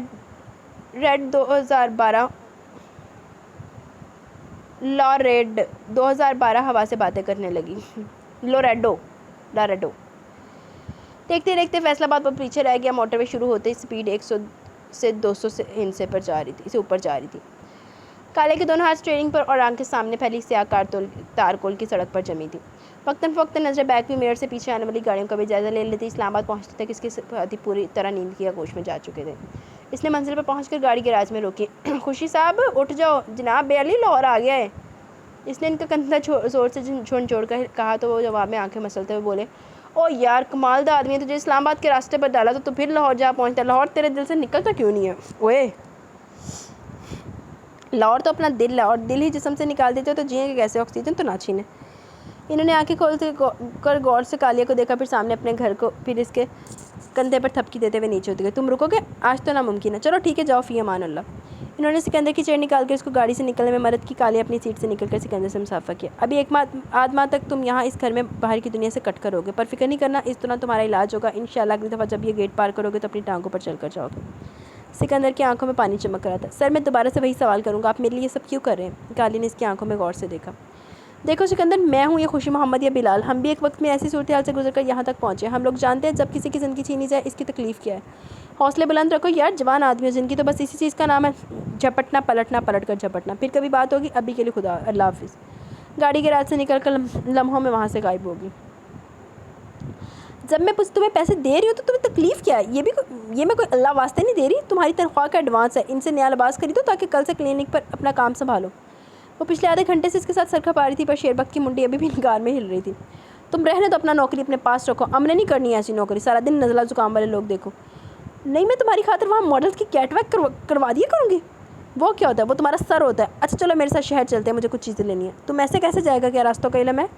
مجھے علم نہیں ہے، اس لیے تو تمہیں لے کر جا رہی ہوں۔ نہیں، تم سردار کو بولو یا اس کی اماں کو، وہ تم کو اپنی گاڑی میں لے جائے گا۔ اپنی دفعہ اپنی باس سے ایڈوانس تنخواہ لیتے ہوئے موت پڑ رہی ہے، اور مجھے کہتے ہیں دوسروں کے احسان پر احسان اٹھاؤ۔ میرے بات اور ہے، میں آدمی ہے۔ ہاں جی، بڑا آدمی ہے، 2 کروڑ تو چوری کر نہیں سکتے، آئے بڑے آدمی کہیں کے۔ اب میں تمہارا کہنے پر خودکشی تو نہیں کر سکتا نا؟ تم چاہتا میں گاؤں کی سب سے لاکا عورت کے گھر سے اخروٹ توڑ کر لائے۔ اچھا چلو، اب باتوں میں وقت برباد نہ کرو، دونوں بہن بھائی جاتے ہیں، شاپنگ کر کے آرام سے شام سے پہلے واپس آ جائیں گے۔ شیربخت نے اس کو الجھن بھری نظروں سے دیکھا۔ تم نے مجھے بھائی بولا؟ ہاں، پر کل تو تم نے مجھے اپنا دوست بولا تھا، آج بھائی کیسے بن گیا؟ ہاں تو آج تمہاری ترقی ہو گیا نا، دوست تو تھے ہی، اب بھائی بھی بن گئے ہو۔ تم بڑا تیز لڑکی ہے، مجھے مسکا لگا کر اپنا کام نکالنا چاہتا، پر میں بھی شیربخت ہے، ذرا اکڑو نہیں آیا بڑا مسکا لگا کر، ہٹو پیچھے، میں جا رہی، تم جاؤ اپنی گل بدن کے پاس۔ کلینک سے نکل کر وہ تھوڑا آگے آئی تو ایک چاند گاڑی جا رہی تھی، جسے اس نے ہاتھ دے کر روک لیا۔ چاند گاڑی کیا ہوتی ہے بھلا؟ او چاند گاڑی، میرا خیال انہیں بول دے چینچی پونی رکشا۔ ایم آئی رائٹ مائی لسنرس؟ بھائی بس اسٹاپ تک چلو گے؟ چاند گاڑی والا اردو سمجھتا ہوتا تو جواب دے دیتا، ابھی پیچھے سے شیربخت کی آواز پر یالے کے لبوں پر مسکراہٹ دوڑ گئی۔ وہ ڈرائیور کو بلوچی میں سمجھا رہا تھا۔ چاند گاڑی پر بیٹھ کے شیربخت آگے بیٹھا، اپنی اس نئی زندگی کو جیسے ذہنی طور پر قبول کر ہی لیا تھا، ذہن ہلکا پھلکا ہو گیا۔ جن زخموں کا وقت بھر چلا ہوا ہے، تم کیوں ان کو چھیڑے جا رہے ہو؟ ریکھاؤں کا کھیل ہے مقدر، ریکھاؤں سے مات کھا رہے ہو تم، اتنا جو مسکرا رہے ہو، کیا غم ہے جس کو چھپا رہے ہو؟ چاند گاڑی بس اسٹاپ پر اتارنے کے بعد اتر بتر ہو گئی، ابھی 2 منٹ بھی نہ ہوئے تھے کہ بس آ گئی۔ اس نے کرائے کے پیسے شیربخت کو تھما دیا، خود چادر کے پلو سے آرا چارا چھپا کر خالی نظر آنے والی سیٹ پر بیٹھ گئی۔ اس کے برابر میں جگہ خالی تھی، اس نے اسٹار بھی کیا، مگر شیربخت بیٹھا نہیں، نہ ہی کسی اور کو بیٹھنے دیا۔ شیربخت بیٹھنے دے دے کسی اور نے، ایسے ہو سکتا؟ 2 سیٹوں کا کرایہ دے کر معاملہ ختم کر دیا۔ وہ آدھا راستہ کھڑا ہو کر گیا، پر یالے کے برابر ایک سیٹ پر نہیں بیٹھا۔ ادھر دوسری سیٹوں میں جگہ خالی ہوئی تو ادھر بیٹھ گیا۔ جو ہی گاڑی پہاڑوں سے نکل کر شہر میں داخل ہوئی، یالے پر گھبراہٹ طاری ہونے لگی، ایسا لگا جیسے آ کر بڑی غلطی کر دی ہے۔ ہر طرف کھلی کھلی قمیض اور گھید بھری شلواروں کے پائنچے اوپر کیے پٹھان اور بلوچی نظر آ رہے تھے۔ بڑی بڑی مونچھیں، داڑھیاں، پگڑیاں، جو کہ عام روٹین کی زندگی تھی، پر ایک پنجابی جو اس طرف آیا بھی زندگی میں پہلی دفعہ، اس کے لیے ہر منظر عجیب اور دلچسپ تھا۔ بس اسٹاپ پر رکی تو وہ دونوں بھی باقی لوگوں کے ساتھ باہر نکل آئے۔ اب بتاؤ آگے کدھر جانا ہے؟ شیربخت نے رکشہ چاند گاڑی کی تلاش میں نظر دوڑاتے ہوئے پوچھا۔ پہلے جو بھی یہاں پر قریبی مارکیٹ ہے جہاں مردوں کے لباس، ریڈی میڈ لباس ملتے ہیں، وہاں لے کر چلو۔ شیربخت نے ذرا سوال جواب نہیں کیا، اس کے دماغ میں بس یہی نکتہ تھا، فٹافٹ خریداری کروا کر واپسی کی راہ لینی۔ اس دفعہ رکشہ ملا، یالے کو پچھلی سیٹ پر بیٹھنے کا بول کر وہ خود آگے ڈرائیور کے ساتھ بیٹھ گیا۔ اس دفعہ یالے نے بھی زور نہیں دیا، کیونکہ اس نے اگر بیٹھنا ہوتا تو بس میں آدھا راستہ اکڑ کر نہ آتا، تبھی بیٹھ جاتا۔ رکشے والے کو انتظار کا بول کر مردوں کی بوتیک میں چلی گئی۔ شیربخت وہیں باہر رکا، کیونکہ اس کا حلیہ ہی ایسا تھا، اندر جانے والا تھا ہی نہیں۔ 15 منٹ بعد یالے ہاتھوں میں 2 بڑے سے بیگ لیے برآمد ہوئی۔ آدھے ایک بیگ شیربخت کی جانب بڑھاتے ہوئے ذرا سختی سے حکم دیا، ہم لوگ سرے بازار کھڑے، ادھر زیادہ بحث نہیں کرنی۔ وہ سامنے سڑک کی دوسری جانب حمام دیکھ رہے ہو، یہ بیگ لو، وہاں سے حجامت بنواؤ اور نہا کر یہ لباس پہن کر آؤ۔ میں انکار نہیں سنوں گی شیربخت، ابھی ہم کو زینب کے ہاسٹل اس کو ملنے جانا، مجھے اپنے جوتے کا نمبر بتاؤ، اتنی دیر میں ادھر سے تمہارے لیے جوتا خریدتی ہوں۔ شیربخت نے نم آنکھوں سے ایک ناراض نظر اس پر ڈالی، جوتے کا نمبر بتا کر بیگ ہاتھ میں لے کر سڑک پار کر گیا۔ سروس والوں کے اسٹور پر سیل لگی ہوئی تھی، اس نے ایک جوڑا سفید ٹرینرز کا لیا، ایک کالے رنگ کا جوتا۔ ایک لیدر کا لیڈیز بند جوتا خریدا. اس نے بڑا وقت لگا کر یہ 3 جوتے لیے. لاشعوری طور پر وہ شیر بخت کو وقت دے رہی تھی. رکشے میں بیٹھ کر انتظار کرنے سے بہتر تو دکانوں پر جوتے دیکھ لیتی. اپنے پیروں میں مختلف جوتے پہن کر ڈیزائن دیکھ رہی تھی جب غیر محسوس طریقے سے ایک لڑکا آ کر اس کے قریب رکا. بے اختیار اس نے مڑ کر ایک نظر اس لڑکے پر ڈالی جو کہ انتہائی خوش شکل نوجوان تھا. تازی بنی شیو اس کے بھورے بال بڑے طریقے سے سیٹ کیے ہوئے تھے. سفید بے شکن بے داغ شلوار سوٹ کے اوپر کالی گرم جیکٹ تھی. رخ موڑنے سے پہلے یالے نے ایک بڑی بے ساختہ سی مسکراہٹ اس کی جانب پھینکی مگر جیسے اس کی نظر اس کے پیروں پر بڑے بے یقینی سے یالے اپنی جگہ ساخت رہ گئی. اب غور کیا تو معلوم ہوا یہ وہی لباس تھا جو ابھی آدھا گھنٹہ پہلے وہ خرید کر نکلی تھی. ٹوٹی چپل میں سفید پاؤں بالکل ایسے لگ رہے تھے جیسے کم خواب میں ٹاٹ کا ٹکڑا. وہ اس قدر ششتر ہوئی کہ اتنی دیر تک کچھ کہنے کے قابل ہی نہ رہی. اتنا خوبصورت جس ماں کا بیٹا اس کو زندگی میں کوئی اور اس سے بڑھ کر کیسے بھاگ گیا؟ کیسے ایک باپ نے اپنے جگر کے ٹکڑے کو ماں کے کی سزا دے کر رولنے کے زمانے میں پھینک دیا؟ کیا وہ سکون کی نیند سو پاتا ہوگا؟ کیا اس کو یہ حسین صورت یاد نہیں آتی؟ ارے لوگ تو ترستے ہیں اللہ ان کو اولاد دے دے، چاہے بے شکل ہی دے دے پر اولاد مل جائے. پر یہ کیسے ناشکر ماں باپ تھے جن کو اتنا قیمتی ہیرا ملا اور انہوں نے اس کی قدر ہی نہ کی. اس نے چادر کے پلو سے اپنی آنکھیں صاف کر لی. خاموشی سے ڈبے میں سے جوتا نکال کر اس کے آگے رکھ دیا. وہ بھی یالے کی جانب دیکھنے سے گریز برت رہا تھا. ہاسٹل جاتے ہوئے سارا راستہ اس کو سوچ کے شیر بخت کے ماں باپ پر افسوس آتا رہا. پھر اپنی زندگی کے حالات نظر کے سامنے دوڑ گئے. رکشہ ایک جھٹکے سے ہاسٹل کے سامنے رکا تو وہ سوچوں کے بھنور سے نکلی. ایک دم زینب سے ملنے کی خوشی یاد آ گئی. رکشے والے کو فارغ کر کے اس نے زینب کے لیے گفٹ احتیاط سے اپنی گرفت میں پکڑا ہوا تھا. چوکیدار کو زینب کا نام وغیرہ بتا کر وہ دونوں وزٹنگ روم میں آ گئے. یالے نے ایک نشست سنبھالی. ایک کرسی کھینچ کر شیر بخت بھی بیٹھ گیا. یالے نے دیکھا گھٹنوں پر کوہنیاں جمائے دونوں ہاتھ ایک دوسرے میں ڈالے آگے کو جھک کر بیٹھا. وہ یالے کے جاننے والا شیر بخت نہیں تھا بلکہ کسی قبیلے کا سردار شیر بخت بلوچ لگ رہا تھا. 2-4 منٹ گزرے ہوں گے جب شور مچاتی ہوئی زینب یالے کو اپنے سامنے دیکھ کر خوشی سے اس کی جانب بھاگی. اس وقت زینب نے پولو شرٹ کے ساتھ ٹریک ٹراؤزر پہنا ہوا تھا. یالے اپنی جگہ سے اٹھی. دونوں پرجوش انداز میں ایک دوسرے سے بغل گیر ہوئی. ہائے یالے یہ تم ہو؟ مجھے تو یقین نہیں آ رہا. بھائی کے ساتھ آئی ہو؟ وہ خود اندر کیوں نہیں آیا؟ نہیں میں اور شیر بخت بس سے اکیلے ہی آئے ہیں. سچ کہہ رہی ہو؟ یہ کیسے ہو سکتا ہے؟ اور کدھر شیر بخت؟ اس بیچارے کو بھی اندر لے آتی. ٹھہرو میں بلا لاتی ہوں. یالے نے خوش دلی سے مسکراتے ہوئے زینب کا بازو پکڑ کر اس کو متوجہ کیا. شیر بخت کو باہر کہاں ڈھونڈنے جا رہی ہو؟ یہ تمہارے سامنے ہی تو موجود ہے. زینب نے جب اس کی شکل پہچانی تو خوشی سے چیخ ہی نکل گئی. یہ اپنا پاگل سے شیر بخت ہے؟ اوئے میرے پیچھے کسی ٹی وی چینل میں میک اوور لے کر آئے ہو؟ تم تو کہیں سے بھی شیر بخت نہیں لگ رہے. کہیں یہ گل محمد تو نہیں ہے؟ زینب کے اس تکے پر شیر بخت ٹوٹے سپرنگ کی طرح اپنی جگہ سے اچھل کھڑا ہو گیا. اللہ کا نام لو گوہر زینب، تم کیا کہتا ہے؟ ارے یہ تو واقعی شیر ہوئی ہے. ہائے میں مر جاؤں، تم تو اتنے پیارے نوجوان ہو. آؤ تمہیں اپنے دوستوں سے ملواؤں. یار طبیب میں باہر کھڑا ہو کر تمہارا انتظار کرتا ہوں. تم گوہر زینی سے مل لو پھر واپسی کے لیے بھی نکلنا. ابے کدھر جا رہے ہو؟ بیٹھو ادھر آرام سے ادھر ورنہ ایک دوں گی کان کے نیچے. زینب کے کہنے پر شیر بخت مسکین سی صورت بنا کر واپس بیٹھ گیا. میں یالوں کو اپنے ساتھ اوپر لے کر جا رہی ہوں. تمہارے لیے کھانے کو کچھ بھیجتی ہوں. آرام سے بغیر کوئی نخرہ کیے کھا لینا. وہ اس کے رد عمل دیکھے بغیر یالے کا ہاتھ تھام کر آگے بڑھ گئی. یالے کے لیے ہاسٹل کی زندگی کوئی نئی نہیں تھی. میڈیکل کے آخری سال میں اس نے چند ماہ ہاسٹل میں گزارے تھے. اس لیے بڑی جلدی زینب اور حاجرہ کے ساتھ مل کر زینب کی ٹیم کا حصہ معلوم ہو رہی تھی. مجھے یقین کیوں نہیں آ رہا ہے میری شریف بھولی بھالی سی یالے اکیلی بس پر سفر کر کے اتنی دور آئی ہے. حاجرہ نے احتجاج کیا. وہ جو اتنا ہینڈسم ہیرو ساتھ باڈی گارڈ بن کر آئے اس کو کیوں بھول جاتی ہو؟ ارے وہ کون سا مار دھاڑ والا بچہ، وہ تو اس سے بھی بھلا مانس ہے. واہ جی بات سنو تو کیا اس کو ایک پاک آرمی کا ایک دستہ اپنے ساتھ لے کر گھومنا چاہیے. خدیجہ بولی. چھوڑو یہ فضول کی بات. ڈاکٹر صاحبہ پہلی دفعہ ہمارے گھر آئی ہیں. چلو ان کو سیر کرواتے اور کہیں چل کر شاندار سا لنچ کرتے ہیں. حاجرہ اسی وقت اٹھ کھڑی ہوئی. 5 منٹ میں تیاری کر کے نیچے پہنچو. میں اتنی دیر میں وارڈن کو بتا کر آتی ہوں. 10 منٹ بعد 4 لڑکیوں کے بالکل پیچھے گھبرایا سا شیر بخت گیٹ سے نکلا. لڑکیوں کی گز پر لمبی تو زبان تھی، اوپر سے مصیبت جو گھنٹہ ڈیڑھ اس نے ہاسٹل کے وزٹنگ روم میں گزارا. ہر 2 سیکنڈ بعد کوئی نہ کوئی لڑکی سر نکال کر شرماتے ہوئے اس کو دیکھتی پھر غائب ہو جاتی. ایڈا سونا منڈا پہلی بار دیکھا. وہ غصے سے بھرا بیٹھا تھا. جیسے باہر نکلے بول اٹھا. طبیب مستقبل میں جب بھی اس واحد جگہ پر آنا مجھے ساتھ آنے کا مت بولنا. ایسے تو عید والے دن نئے بکرے کو لوگ دیکھنے آتے ہیں جیسے ادھر لڑکیاں مجھے دیکھنے آ رہی تھی. ایک تو اس کے چہرے کے تاثرات، دوسرا وہ سارے ہاسٹل میں جاگنے والی صدا تینوں ہی اپنے کانوں سے سن چکی تھی. لڑکیاں ایک دوسرے سے کہہ رہی تھی زینب خان کا چھوٹا بھائی ہے اور وہ بڑے دونوں والے بھائیوں سے زیادہ پیارا ہے، پر بڑے بھائیوں جیسا قد کاٹ نہیں پایا. تینوں کا ہنسی سے برا حال ہو رہا تھا. حاجرہ نے سارا راستہ ایک ہی راگ لابا لنچ ادھر سے کرنا جس ریسٹورنٹ میں ڈبل برگر ملتا ہے. بڑی تعریف سنی ہے پر ابھی تک وہاں جانا نصیب نہیں ہوا. بس نام شام یاد نہ کیا کرو. ڈبل برگر تو کئی جگہ سے ملتا ہے. خدیجہ نے فٹ کھورا.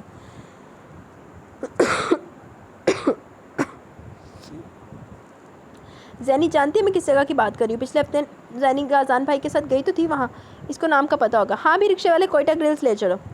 زینی کے بتاتے چاند گاڑی والے نے اسپیڈ پر ہادی. خدیجہ، یالے اور حاجرہ پچھلی سیٹ پر تھی جبکہ زینی اور شیر بخت آگے تھے. ان تینوں دوستوں نے تو حسب عادت عبایا پہنے ہوئے تھے مگر چہرے کھلے ہوئے تھے. کوئٹہ گرلز پر کافی رش تھا کیونکہ وہ لوگ ہر چیز تازہ اور آرڈر کے وقت ہی تیار کرتے تھے. چاروں کا قافلہ جس وقت اندر گیا دروازے سے بالکل سامنے والی میز پر موجود افراد کو دیکھ کر حیران ہی رہ گئی. زینی تو اس وقت سیدھی ان کے سر پر جا کر بغیر کوئی لحاظ کرتے ہوئے کیے گھورتے ہوئے بولی, کہیں آپ لوگ ہماری مخبری تو نہیں کرتے رہے؟ نعمان نے سر اس بات میں ہلاتے ہوئے سلاد منہ میں رکھا. ہاں تم لوگ را کے ایجنٹ جو. نعمان بھائی آپ تو ویسے بھی انٹیلیجنس کے بندے ہیں, آپ سے تو بندے کو ڈر ہی لگتا ہے.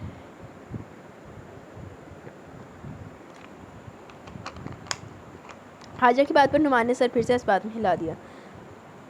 ہاں جی, میں تو بندے زندہ نکلتا ہوں. جبکہ زینی کی توپوں کا رخ ایبک کی طرف جانب ہو چکا تھا.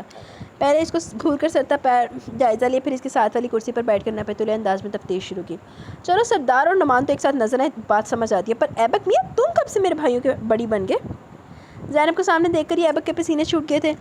اس کی مشکل سردار نے آسان کر دی. زینی لیو دیٹ کڈ الون, اپنا روب کہیں اور جاؤ ماں جا کر, وہ اس وقت ہمارے ساتھ ہے, ہمارا دوست ہے, چل چھٹی کر. زینی نے بھویں اچکا کر بھائی کی جانب دیکھا. تم گاؤں سے کب آئے؟ صبح کا آیا ہوں. تو پھر یالے کو بھی ساتھ لے آتے, وہ لوگ بس کے دھکے کھاتے آئے.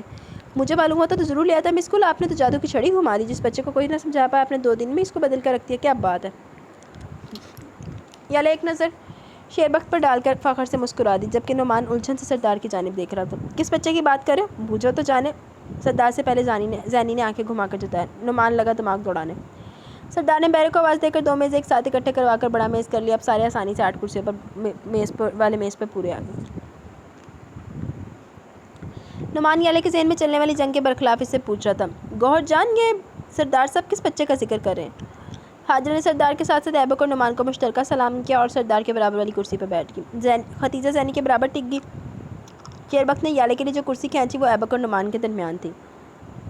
کرسی کھینچنے کے بعد وہ سوچ میں پڑا ہوا تھا, یالے کو ایبک کی جانب بٹھائی یا نعمان والی طرف. وہ اس بات سے لائلم تو بظاہر سردار حاجرہ اور ختیجہ سے حال احوال پوچھ رہا تھا, پر شیربخت کو یالے کے لیے اتنا محتاط دیکھ کر ہونٹوں پر تبسم بکھرا ہوا تھا. یالے جس گیم سے باقی سب کی طرح لائلم ہی تھی, اس کے اندر اور ہی موسم اترا ہوا تھا. وہ ایبک کے ساتھ والی کرسی پر بیٹھ گئی. شیربخت نے ایک دفعہ اپنے بیٹھنے کی جگہ کو دیکھا, پھر ایبک کو گھورا. سردار نے بڑی مشکل اپنا کہہ کر دبایا, ہاتھ کے اشارے سے شیر کو بیٹھنے کو کہا. وہ بیٹھا تو رخ ایبک کی جانب تھا. یالے نے بیٹھ کر میز پر رکھا, پانی کا گلاس منہ سے لگایا اور ایک ہی سانس میں سارا پانی پی گئے. نعمان بھائی, آپ سردار سے براہ راست پوچھ لیں یا پھر اپنے درمیان لوگوں کو غور سے دیکھیں, آپ کو پتہ چل جائے گا. ابھی کچھ دیر پہلے زینب نے نعمان کو انٹیلیجنس والا بولا تھا. ایک حوالہ یالے کو بے چین کر گیا تھا. کیا یہ نعمان کالی کے ساتھ کا آدمی ہے کہ کالی اس کا دوست ہے؟ اب اس کچھ سمجھ میں آ رہا تھا. وہ نعمان کے گھر پر کیوں چھوڑی گئی؟ کہیں نعمان ہی تو کالیہ نہیں؟ اپنی سوچ کو خود ہی رد کرنا پڑا, کیونکہ کالیہ نعمان سے قد میں لمبا اور جسمانی طور پر نعمان سے پتلا تھا, اور رنگ تو کہیں سے بھی ایک سا نہ تھا. کہاں نعمان کے سیب سے سرخ گلابی گال, کہاں کالا شاہ کاکو. ویسے بڑے بندے نے چون کے نام کیا نا کالا شاہ کاکو. مایوسی سے اپنے دماغ میں آنے والا آئیڈیا بونگا لگا, پر یہ امکان ضرور ہو سکتا ہے کہ نعمان کالیہ کو جانتا ہو. وہ کنکھیوں سے نعمان کا جائزہ لینے میں مصروف تھی, جو کہ سردار سے بچے کے متعلق ہی پوچھ رہا تھا. یار یہ میں نے کینڈی منہ میں ڈالی ہوئی ہے, کینڈی نہیں اسٹیپسلز ڈالی ہوئی ہے, تو وہ تھوڑا سا کمپرومائز کرے اگر آواز میں چینج آ رہا ہے, کیونکہ اس کے بغیر میرے سے پڑھا نہیں جانا. مجھے اگر کھانسی شروع ہوگی نا تو پھر ایپیسوڈ پوری نہیں ہونی آپ کی. جب یالے کو اپنے دائیں طرف سے آنے والی آواز کی جانب متوجہ آنا پڑا. ایبک قدر اس کی جانب جھکا ہوا تھا, اس نے یالے کو 2 دفعہ متوجہ کیا. جب ناکام ہوا تو تھوڑا اس کی جانب جھک کر مخاطب کرنا پڑا. یالے کے دیکھنے پر وہ سیدھا ہو کر بولا, السلام علیکم. یالے نے بھی اس چائنیز لکنگ انسان کو غور سے دیکھا. اس کے چہرے پر اتنے نرم اور معصوم تاثرات تھے. یالے نے خوش اخلاقی سے مسکرا کر اس کے سلام کا جواب دیا. سوری میں نے اگر آپ کو ڈسٹرب کیا ہو. ارے بالکل بھی نہیں, اصل میں میز پر موجود سب لوگوں کو میں جانتا ہوں سوائے آپ کے, اور آپ کے برابر بیٹھے جناب کے. آپ دونوں کو پہلی دفعہ دیکھ رہا ہوں, اس لیے سوچا تعارف ہی حاصل کر لوں. میں ایبک ہوں, سردار اور نعمان بھائی کا دوست ہوں, اور یہ 3 خواتین کسی زمانے میں میری یونیورسٹی میں میری جونیئر تھی. اب یہ وہاں سینئرز ہیں, پر میں وہاں نہیں ہوتا. اب آپ بتائیں کون ہے؟ یالے ابھی بھی مسکرا رہی تھی. میں یالے, اور یہ میرا دوست پلس بھائی شیربخت ہے. میں زینب کی دوست ہوں, اسی کے گاؤں میں ایک چھوٹی سی ڈاکٹر ہوں, اور شیربخت میرا اسسٹنٹ ہے. زینب جو کہ کبابوں کی پلیٹ سے انصاف کر رہی تھی فوراً بولی, یہ میری بہن بھی ہے. یالے آپ سے مل کر خوشی ہوئی. ایبک نے اتنا کہا ہی تھا جب تب سے خاموش بیٹھے شیربخت نے اونچی آواز میں ایبک کو باور کروایا, میرا بہن پہلے سے شادی شدہ ہے. اس کی معصومیت پر ایبک تو مسکرا اٹھا, پر سردار نے سر پیچھے کو گرا کر کب سے دبا کر رکھے کہکے کو بلند ہونے دیا. یالے حیرت سے منہ کھولے شیربخت کو دیکھ رہی تھی. زینی, ختیجہ اور حاجرہ ہنسی میں سردار کا بھرپور ساتھ دے رہی تھی. ایبک بس نظر جھکا کر دھیمے سے مسکرائے جا رہا تھا. نعمان کے چہرے پر صحیح 12 بجے ہوئے تھے. وہ کبھی شیربخت کو دیکھتا, کبھی سردار کو نظروں میں پوچھتا, یہ اپنا بختو ہے؟ سردار نے اس بات میں سر ہلایا. نعمان نے بے یقینی سے ایک دفعہ سوال کیا, اوئے وہی بختو جو سال میں 1 دفعہ نہاتا ہے؟ آنکھوں کی زبان میں پوچھے گئے سوال پر سردار نے ہنستے ہوئے ایک دفعہ پھر اس بات میں سر ہلا دیا. کمال ہی ہوگی یار, آج تم سب کا کھانا میرے سر, آج اتنا بڑا موضوع ہو گیا, آج تو خوشی منانے کا حق بنتا ہے. بلکہ آج کا دن بلوچستان کی تاریخ میں رقم ہونا چاہیے, آج راجو جنٹل مین بن گیا. نعمان کی باتوں پر شیربخت پہلو بدل کر آئے گا. یالے کے کان کے قریب جھک کر سرگوشی کی. اگر مجھے علم ہوتا یہ سب ادھر آوے گا تو میں کبھی نہ آتا. یالے نے اس کے کندھے پر ہلکی سی تھپکی دے کر تسلی دی. کھانا کھاتے واپس چلیں گے, اگر بور ہو رہے تو میری جگہ پر آ جاؤ. دیکھو ایبک اپنے آفس والوں کی کتنی دلچسپ باتیں سنا رہے. یالے چونکہ چاہتی تھی وہ ایبک سے باتیں کرے تاکہ نہ کہ الگ تھلگ سا خاموش بیٹھ رہے, اس لیے اٹھ کر اپنی جگہ اس کو پیش کر دی. شیربخت نے بھی زیادہ بحث نہ کی. یالے شیربخت کی چھوڑی جگہ پر بیٹھ گئی. نعمان سب سے ان کی پسند پوچھ رہا تھا. سب سے پہلے حاجرہ نے جواب دیا, نعمان بھائی میں یہاں آئی ہی خاص ڈبل برگر کے لیے ہوں, اس لیے میرے لیے وہی منگوا دیں, ساتھ میں ڈھیر سارے فرائز. خدیجہ تم کیا لوگی؟ میں بھی وہی لوں گی جو حاجرہ اور زینب لیں گی, پر میرے لیے پینے میں پیپسی مت منگوائیے گا, یا تو سپرائٹ یا کوئی شیک. ان لوگوں کی مرضی کو پیروں کے ساتھ ساتھ لکھتا جا رہا تھا. زینو تم کتنے برگر, کتنے پیزے اور کتنے گلاس شیک لوگی؟ پتہ کڈی بھوکی عورت دا. صحیح سوال پوچھا نعمان نے اس کے زیادہ کھانے کی عادت کو نشانہ بناتے ہوئے پوچھا. میں یہاں کا برگر, پیزا اور کباب بھی کھا چکی ہوں, اس لیے آج ان کا چکن مدراسی چیک کرنا, ساتھ میں نان ہو اور ڈھیر ساری برف ڈال کر بڑا گلاس کوکا کولا. سردار نے نفی میں سر لائے. نعمان نے بیرے کو ایک ترمیم کروائی. بھائی برف کے پہاڑ بالکل نہیں ڈالنا, بس بچی کو بہلانے کے لیے ایک آدھ ٹکڑا ڈالنا ہے. اس کے بعد نعمان نے ایبک کی جانب سوالی نظر سے دیکھا جو شیربخت کے ساتھ دھیمی سی آواز میں باتیں کر رہا تھا. شیربخت کے چہرے پر پہلے کی طرح میلے میں بچھڑے بچے والے تاثرات بھی نہ تھے. یالے کو یہ بات بڑی خوشی دے رہی تھی. سر میں اور شیربخت کباب مکس ہی لیں گے, ساتھ میں نان اور سلاد. پہلے اس نے جو آرڈر دیا تھا وہ بھی کباب مکس ہی تھا, جسے کھانا نصیب نہ ہوا کیونکہ وہ کھانا زینب ہڑپ کر چکی تھی, جس پر اسے چٹکی بھر بھی شرمندگی نہ تھی. دیکھ وہ بھی کھا لیتا تو ہن پھر اپنا کڈا وڈا مینیول خوایا نے مدراسی چکن دا. یالے نے حاجرہ کے کہنے پر برگر ہی منگوا لیا کیونکہ حاجرہ کا کہنا تھا آج یہاں آئی وقت ان کا برگر چیک کرنے. نعمان اور سردار نے ایک جیسا آرڈر دیا. بیرا سب کے آگے ریفریشمنٹ رکھ کر چلا گیا. حاجرہ بی بی تیار ہو جاؤ, تمہارے پرچے ختم ہو گئے. میرے کالج سے ٹیکی کی ٹیچر بھاگ گئی ہے, جب تک نہیں کا انتظام نہیں ہوتا تم وہ جگہ سنبھال رہی ہو. بھائی گاؤں رہنے کے لیے چلی جاؤں گی, پر میں نہیں اٹھ رہی صبح 8 بجے. اللہ کر کے یہاں سے جان چھوٹ رہی ہو, ادھر اماں کو میری شادی کی فکر ستائی جا رہی ہے. ہاں ان کی کال آئی تھی, مجھے کہہ رہی تھی کسی دن وقت نکال کر آؤ, حاجرہ کی سسرال والے دن لینے آنا چاہتے ہیں, اس لیے تو تمہیں جاب کی آفر کرو. نہ اٹھنا صبح 8 بجے, میں تمہاری پیریڈ لیٹ رکھ دوں گا. نوابوں کی طرح آنا 1-2 ہفتے کی بات ہے. دیکھ لینا بھائی, یہ نہ ہو میں آپ کو ہاں کر دوں اور آپ اماں کے ساتھ مل کر میرے خلاف ہونے والی سازش کا حصہ بھی بن جائیں. نہیں ایسا کچھ نہیں ہوگا, تمہاری مرضی سے فیصلہ ہوگا. اگر ایسا تو پھر میری جانب سے ہاں, پر تنخواہ معقول ہونی چاہیے. ہاں معقول ہی ہے, 2 وقت کی روٹی اور رہائش فری میں ملے گی. بس میری جانب سے نہ ہی سمجھے. ایبک تم اپنے آفس میں میرے لیے کوئی جگہ نہیں ڈھونڈ سکتے؟ ایبک جو پوری طرح سے شیربخت کی بات سن رہا تھا, اس کے کانوں تک حاجرہ کی آواز ہی نہ پہنچی. یہ ایبک بھی نا کیسا ملنگ انسان ہے. ہاں ملنگ جینس پہن کر ہی پھرتے ہیں, بال بھی نہیں کبھی نہیں کٹ پاتے. پچھلے 4 سالوں سے ایسی جگہ گھوم رہا ہے, ایک دفعہ بھی اس کے بالوں کی کٹائی نہیں ہوئی. میں کہہ رہی ہوں اس کے سر میں بھینس کی سائز کی جوئیں ہونی ہیں. خدیجہ نے اس کے بازو پر ایک ہاتھ لگایا. زینی خبردار جو تم نے کھانے کی میز پر مزید ایک لفظ فضول بولا. آج کے زمانے میں سچ سننے والے کان ختم ہو گئے ہوئے ہیں, پر میری زبان سچ کہنا بند نہیں کرے گی. زینی کی بات پر نعمان نے بآواز بلند کہا, یہ نہ ہو ہمیں سچ کی علم بردار یہ زبان ہمیشہ کے لیے کاٹنی پڑ جائے. ویسے میرا بھی یہی کہنا سی کہ ادھی سچ دی علم بردار زبان ہی کاٹ دیو, نہ رہے گا بانس نہ بجے گی بانسری. نعمان کے موبائل پر بیل ہوئی, معذرت کرتا فون لے کر باہر نکل گیا. سردار پہلے اپنے موبائل پر کوئی نمبر ملا تھا, وہاں سے اٹھ کر جا چکا تھا. حاجرہ, خدیجہ اور زینی واش روم کی جانب بڑھ گئی. یالے کو بھی آنے کے آفر کی, مگر اس کے کان ایبک کو شیربخت کی جانب لگے ہوئے تھے. چونکہ ایبک دور بیٹھا تھا وہ اس کے الفاظ نہیں سن پا رہی تھی. نامحسوس انداز میں اپنی جگہ سے اٹھ کر زینب کی خالی کی کرسی کو تھوڑا ایبک کی جانب کر کے بیٹھ گئی. وہ سرگوشی میں شیربخت کو سمجھا رہا تھا, یار یہ تو کوئی وجہ نہیں ہے, ماں باپ سپورٹ نہیں کرے اس کا ہرگز مطلب نہیں ہے. ہار مان جاؤ, اپنے خوابوں کی تعبیر ڈھونڈنے کے لیے محنت ہی نہ کرو. تمہاری تو پھر والدہ ساتھ ہوتی ہے, میرے تو والد چمن میں رہتے ہیں. ماں چائنا میں اپنے دوسرے شوہر اور بچوں کے ساتھ ہوتی ہے, وہ دونوں شروع سے میرے ساتھ نہیں رہے. ابتدائی زندگی میری ہاسٹلوں میں گزری. ایک نیک فطرت انسان نے میری مدد کی تھی, پر صرف تب تک جب تک میں اڑنا نہیں سیکھ گیا تھا. میرے باپ نے چائنا میں اپنی مرضی سے میری ماں کے ساتھ شادی کی, پھر اس کو پاکستان لے کر آیا. میری ماں مسلمان نہیں ہے, اسی بات پر والد کی فیملی نے ان کو قبول نہیں کیا. کچھ میری والدہ عمر میں میرے والد سے 10 سال بڑی تھی. ادھر ان کو کم عمر بیوی مل گئی تھی, اس لیے فوراً چائنا والی کو طلاق دے کر بھیج دیا. اس نے بیٹا اپنے ساتھ لے جانے سے انکار کر دیا کیونکہ وہ کیوں ایک صاحب کے بچے کو پالتی, جس نے ویزے کے لیے شادی کے وعدے کیے. دوسری بات دیکھی تو بے وفا سب کچھ بھول گیا. میری ماں کہتی ہے جیسا باپ ہوتا ہے بیٹا بھی ایک دن ویسا ہی نکلتا ہے, اس لیے وہ مجھے یہیں چھوڑ کر واپس چلی گئی. باپ نے دوسری شادی بڑی دھوم دھام سے کی کیونکہ ادھر تو یہ ان کی پہلی شادی تھی. اگر میری ماں کو میری ضرورت نہ تھی تو ادھر بھی کسی کو نہ تھی. ایک بد مذہب کی عورت سے جنم لینے والا پلید بچہ کسی کو ایک آنکھ نہیں بھاتا تھا. رو دھو کر شاید 4 سال ہی گزرے تھے. میرے والد کی ماں کو لگتا میرا منحوس سائز گھر پر ہے, اس لیے ان کے بیٹی کی ابھی تک اولاد نہیں ہو رہی. ایک دن ایک بات کو ایشو بنا کر میرے والد کی بیوی نے مجھے مار کر گھر سے نکال دیا. وہ ایک رات میں نے ان کے گھر کے باہر تھڑی پر بیٹھ کر روتے گزاری تھی. وہیں رو دھو کر نہ جانے کب سو گیا. اس وقت بھی ہمارے علاقے میں آبادی زیادہ نہ تھی، چھوٹے چھوٹے گاؤں، دور دور گھر۔ پر جب میں صبح اٹھا تو تھڑی کے اوپر نہیں تھا، گاڑی کے بیک سیٹ پر گرم چادر کے اندر چھپا ہوا تھا۔ اس دن کے بعد میری زندگی میں کوئی ناکامی نہیں آئی۔ وہاں سے گزرتے ایک مسافر نے میرے گھر والوں کو سحری کے وقت جگا کر ان کی دہلیز پر موجود ایک 3-4 سالہ بچے کی موجودگی سے خبردار کیا۔ جواب میں ان لوگوں نے بچے کو منحوس بول کر 2-4 گالیاں دے کر دروازہ بند کر دیا۔ اس مسافر نے بند دروازے کو دیکھا، پھر مجھے۔ میں اپنے محسن کو کبھی کبھار ہی ملا ہوں، پر میرے ہاسٹل اسکول کی فیس سے میرا خرچہ ہر ماہ پورے وقت پر ڈاک کے ذریعے مل جاتا ہے۔ جب میں کالج میں ایف ایس سی کر رہا تھا میں نے ان کا بھیجا ہوا ایک خرچہ استعمال کرنا بند کر دیا۔ ان کو لکھ دیا اب مجھے خرچہ بھیجنا بند کر دیں۔ ایف ایس سی میں نے اسکالرشپ پر کی تھی۔ اس کے بعد میری کارکردگی کی بنیاد پر یونی تک میرا تعلیم کا سارا خرچہ گورنمنٹ دیتی تھی۔ اپنا جیب خرچ میں پارٹ ٹائم نوکریاں کر کے بنا لیتا تھا۔ جس دن مجھے سمجھ آئی کہ میں نے زندگی میں مدد لینے والا نہیں بلکہ مدد دینے والا بننا ہے، اپنے محسن جیسا بننا ہے، اس دن میں نے انتھک محنت کی۔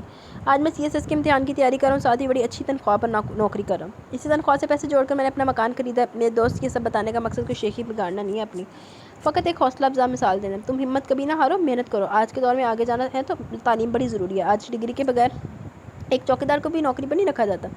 اس کے بارے میں پوچھا جاتا ہے کہ ہاں بھائی تم نے ٹریننگ کہاں سے لی ہے، بندوق چلانا بھی جانتے ہو یا صرف پکڑ کے کھڑے ہی ہو سکتے ہو؟ آج علم سیکھنا تو انسان کے لیے بڑی آسان بات ہو گئی ہے۔ آپ کے پاس 50 ٹی وی چینل ہے، ہر موضوع پر بات ہو رہی ہے، ان باتوں پر بھی بحث ہو رہی ہوتی ہے جو بالکل بھی چھیڑے جانے والے نہیں ہیں۔ جب ہم ٹی وی کے سامنے بیٹھ کے ٹاک شو سن رہے ہوتے ہیں تو ڈاکومنٹریز دیکھ رہے ہوتے ہیں تو نہیں تو 1 گھنٹے کا خبر نامہ ہی سن لیں تو یہ ایک سیکھنے کا عمل ہے۔ اب ہر گھر میں 2-4 لوگوں کے پاس تو لازمی فون موجود ہے، انٹرنیٹ پیکج اتنے سستے مل رہے ہیں، بظاہر آپ اپنے فون میں مصروف ہیں، مگر آپ پھر بھی سیکھنے کے عمل سے گزریں تو علم آج کے انسان کے پاس بہت سارے ذرائع سے آ رہا ہے۔ جیسے نبی پاک صلی اللہ علیہ وسلم کی حدیث مبارک ہے، قیامت کی نشانیوں میں سے ایک نشانی یہ بتائی، فرمایا قیامت کے نزدیک کے زمانے میں علم کم ہو جائے گا۔ میرے استاد کہا کرتے تھے آج کے دور میں علم عام ہو گئی ہے، ہر گھر میں تعلیم پر زور ہے، ہر تعلیم یافتہ کو عزت ملتی ہے، پر اتنی تعلیم ہونے کے باوجود علم کم ہو گیا، وہ علم جو انسان کو انسانیت کے نچلے درجے سے نکال کر اونچائی پر پہنچانے آیا تھا، اس کی قلت ہوتی جا رہی ہے۔ آج تعلیم کے بغیر انسان کا گزارا نہیں ہے، ڈگری نہیں ہوگی تو نوکری نہیں ملے گی، نوکری نہیں ہوگی تو چھوکری نہیں ملے گی۔ اس بات پر وہ خود دھیرے سے مسکرایا۔ دیکھو سیدھی سی بات بتاؤں، میں اپنی فیس بک کی ID کھول کر بیٹھ جاؤں، آدھا گھنٹے میں اسکرول کر کے مختلف پیجز اور لوگوں کی شیئر کی ہوئی چیزیں دیکھ اور پڑھ لوں تو ایک کتاب پڑھنے جتنا فائدہ ہوتا ہے، شاید اس سے بھی زیادہ۔ اتنے سے وقت میں کوئی 10 احادیث، 20 اکابرین کے قوال، لطیفے، کسی کی دکھی آپ بیتی، کہیں کسی پوسٹ پر لوگوں کا اصل چہرہ نظر آ جاتا ہے۔ جو لوگ فراوانی سے اردو انگریزی زبان کے استعمال سے دھڑ دھڑ اپنی رائے دے رہے ہوتے ہیں، وہ سب کے سب لوگ تعلیم یافتہ تو لکھنے کے قابل ہیں نا، اگر لکھنا پڑھنا جانتے تبھی تو اپنی رائے دے رکھتے ہیں۔ اب ادھر نبی پاک صلی اللہ علیہ وسلم کی حدیث مبارکہ کتنی پیاری تشریح ہو جاتی ہے کہ کسی اور مثال کی ضرورت ہی نہیں رہتی۔ جانتے ہو وہ سب بڑھ چڑھ کر بولنے والے لوگ بول کس پر ہوتے ہیں؟ دین پر، اور اس دین پر جس کی روح میں ایک اہم اصول یہ دیا گیا کہ خبردار کسی بھی مذہب کی توہین نہ کرو، چاہے عیسائیت ہو، یہودیت ہو، ہندوازم ہو، اسلام کہہ رہا ہے خبردار کسی کے مذہب پر بات نہ کرو۔ کیوں بات نہ کرو؟ یا پھر وہی حکم آتا تھا جو نبی پاک صلی اللہ علیہ وسلم نے گالی نکالنے کے بارے میں دیا، بالکل اسی انداز میں سمجھایا جس طرح عورتوں کی عزت کے بارے میں فرمایا، اے لوگو اپنے گھر سے باہر کی عورتوں کی عزت کرو تاکہ اللہ تمہارے گھر میں موجود لوگوں کو عورتوں کی عزت دے۔ اس طرح فرمایا کہ لوگوں خبردار اپنی ماں باپ کو گالی نہ دینا۔ عرض کی گئی یا رسول اللہ صلی اللہ علیہ وسلم بھلا کون اپنی ماں باپ کو گالی دے سکتا ہے؟ تو جواب میں فرمایا جب تم کسی کے ماں باپ کو گالی دو گے تو وہ جواب میں تمہارے ماں باپ کو گالی دے گا، تو ایک طرح سے تم نے اپنے ماں باپ کو گالی دی۔ اس طرح جب ہم کسی کے مذہب پر تنقید کریں گے تو بری بات کریں گے جو ہم جواب میں ہمارے مذہب کو نشانہ بنائے گا۔ یہ بات جانتے ہوئے ہم سبھی ہیں پر عمل کوئی نہیں کرتا، یہی علم والے حدیث مبارکہ کا مفہوم ہے۔ پتہ سب کچھ ہوتا ہے، ہم اس مذہب کے ماننے والے جو غیر پر بھی انگلی اٹھانے سے منع کرتا ہے، ہم نے اسی مذہب کو اپنی جہالت کی بنا پر مذاق ہی بنا دیا ہے۔ اصل جہالت یہ جاہل وہ نہیں جو حرف شناس نہیں ہے، جاہل وہ نہیں جو اسکول و مدرسہ نہیں گیا ہوا، بلکہ جاہل وہ ہے جس کا دل ادب سے خالی ہے، جس کا دل اللہ اور اللہ کے رسول صلی اللہ علیہ وسلم کی محبت سے خالی، یہ جہالت ہے۔ وہ علم جو انسان کو نفع دے، اس کے اخلاق کو بلند کرے، اس کو دوسروں کی عزت کرنا سکھائے، صبر کرنا سکھائے، اللہ کی رضا میں راضی ہونا سکھائے، اپنے بھائی سے محبت کرنا سکھائے، بڑوں کا احترام سکھائے، غریب کی مدد کرنا سکھائے، یتیموں کی کفالت کرنا سکھائے، سچ کو سچ کہنا اور ماننا سکھائے، انسانوں سے محبت کروائے، وفاداری سکھائے، کسی کا حق نہ ماننا سکھائے، جس میں ظلم نہ ہو، حق تلفی نہ ہو۔ یقین مانیے ایسا علم اگر دنیا کی کتابوں کو پڑھ کر ملتا تو آج دنیا میں ظلم اس قدر عام نہ ہوتا، ہر طرف طاقت کے بلبوتے پر ملکوں کے ملک تباہ نہ کیے جا رہے ہوتے، بلکہ امریکہ، برطانیہ، روس جیسی طاقتیں بڑی شرافت سے نظر جھکا کر اپنے سے کمزور ممالک کے ساتھ پیار و محبت سے پیش آ رہی ہوتی، نہ کہ ان پر بم مار کر تباہ کرتے۔ ایسا علم خاص اللہ کی طرف سے ملنے والی ہدایت، اور وہ فرماتا ہے اللہ جس کو چاہے نواز دیتا ہے، اسی لیے تو ہم ہر نماز و دعا میں مانگتے ہیں کہ اے اللہ ہم کو ہدایت عطا فرما، اپنے نیک بندوں کا راستہ عطا فرما۔ اتنی لمبی بات کر گیا ہوں پر سمجھانا یہ چاہ رہا ہوں اللہ نے تمہیں ہدایت دی ہوئی ہے، اب تمہارے لیے ضروری ہے دنیا کا علم سیکھو تاکہ کہیں جاب کر کے اپنے ماں کا اور اپنا اچھا خیال اچھے طریقے سے رکھ سکو۔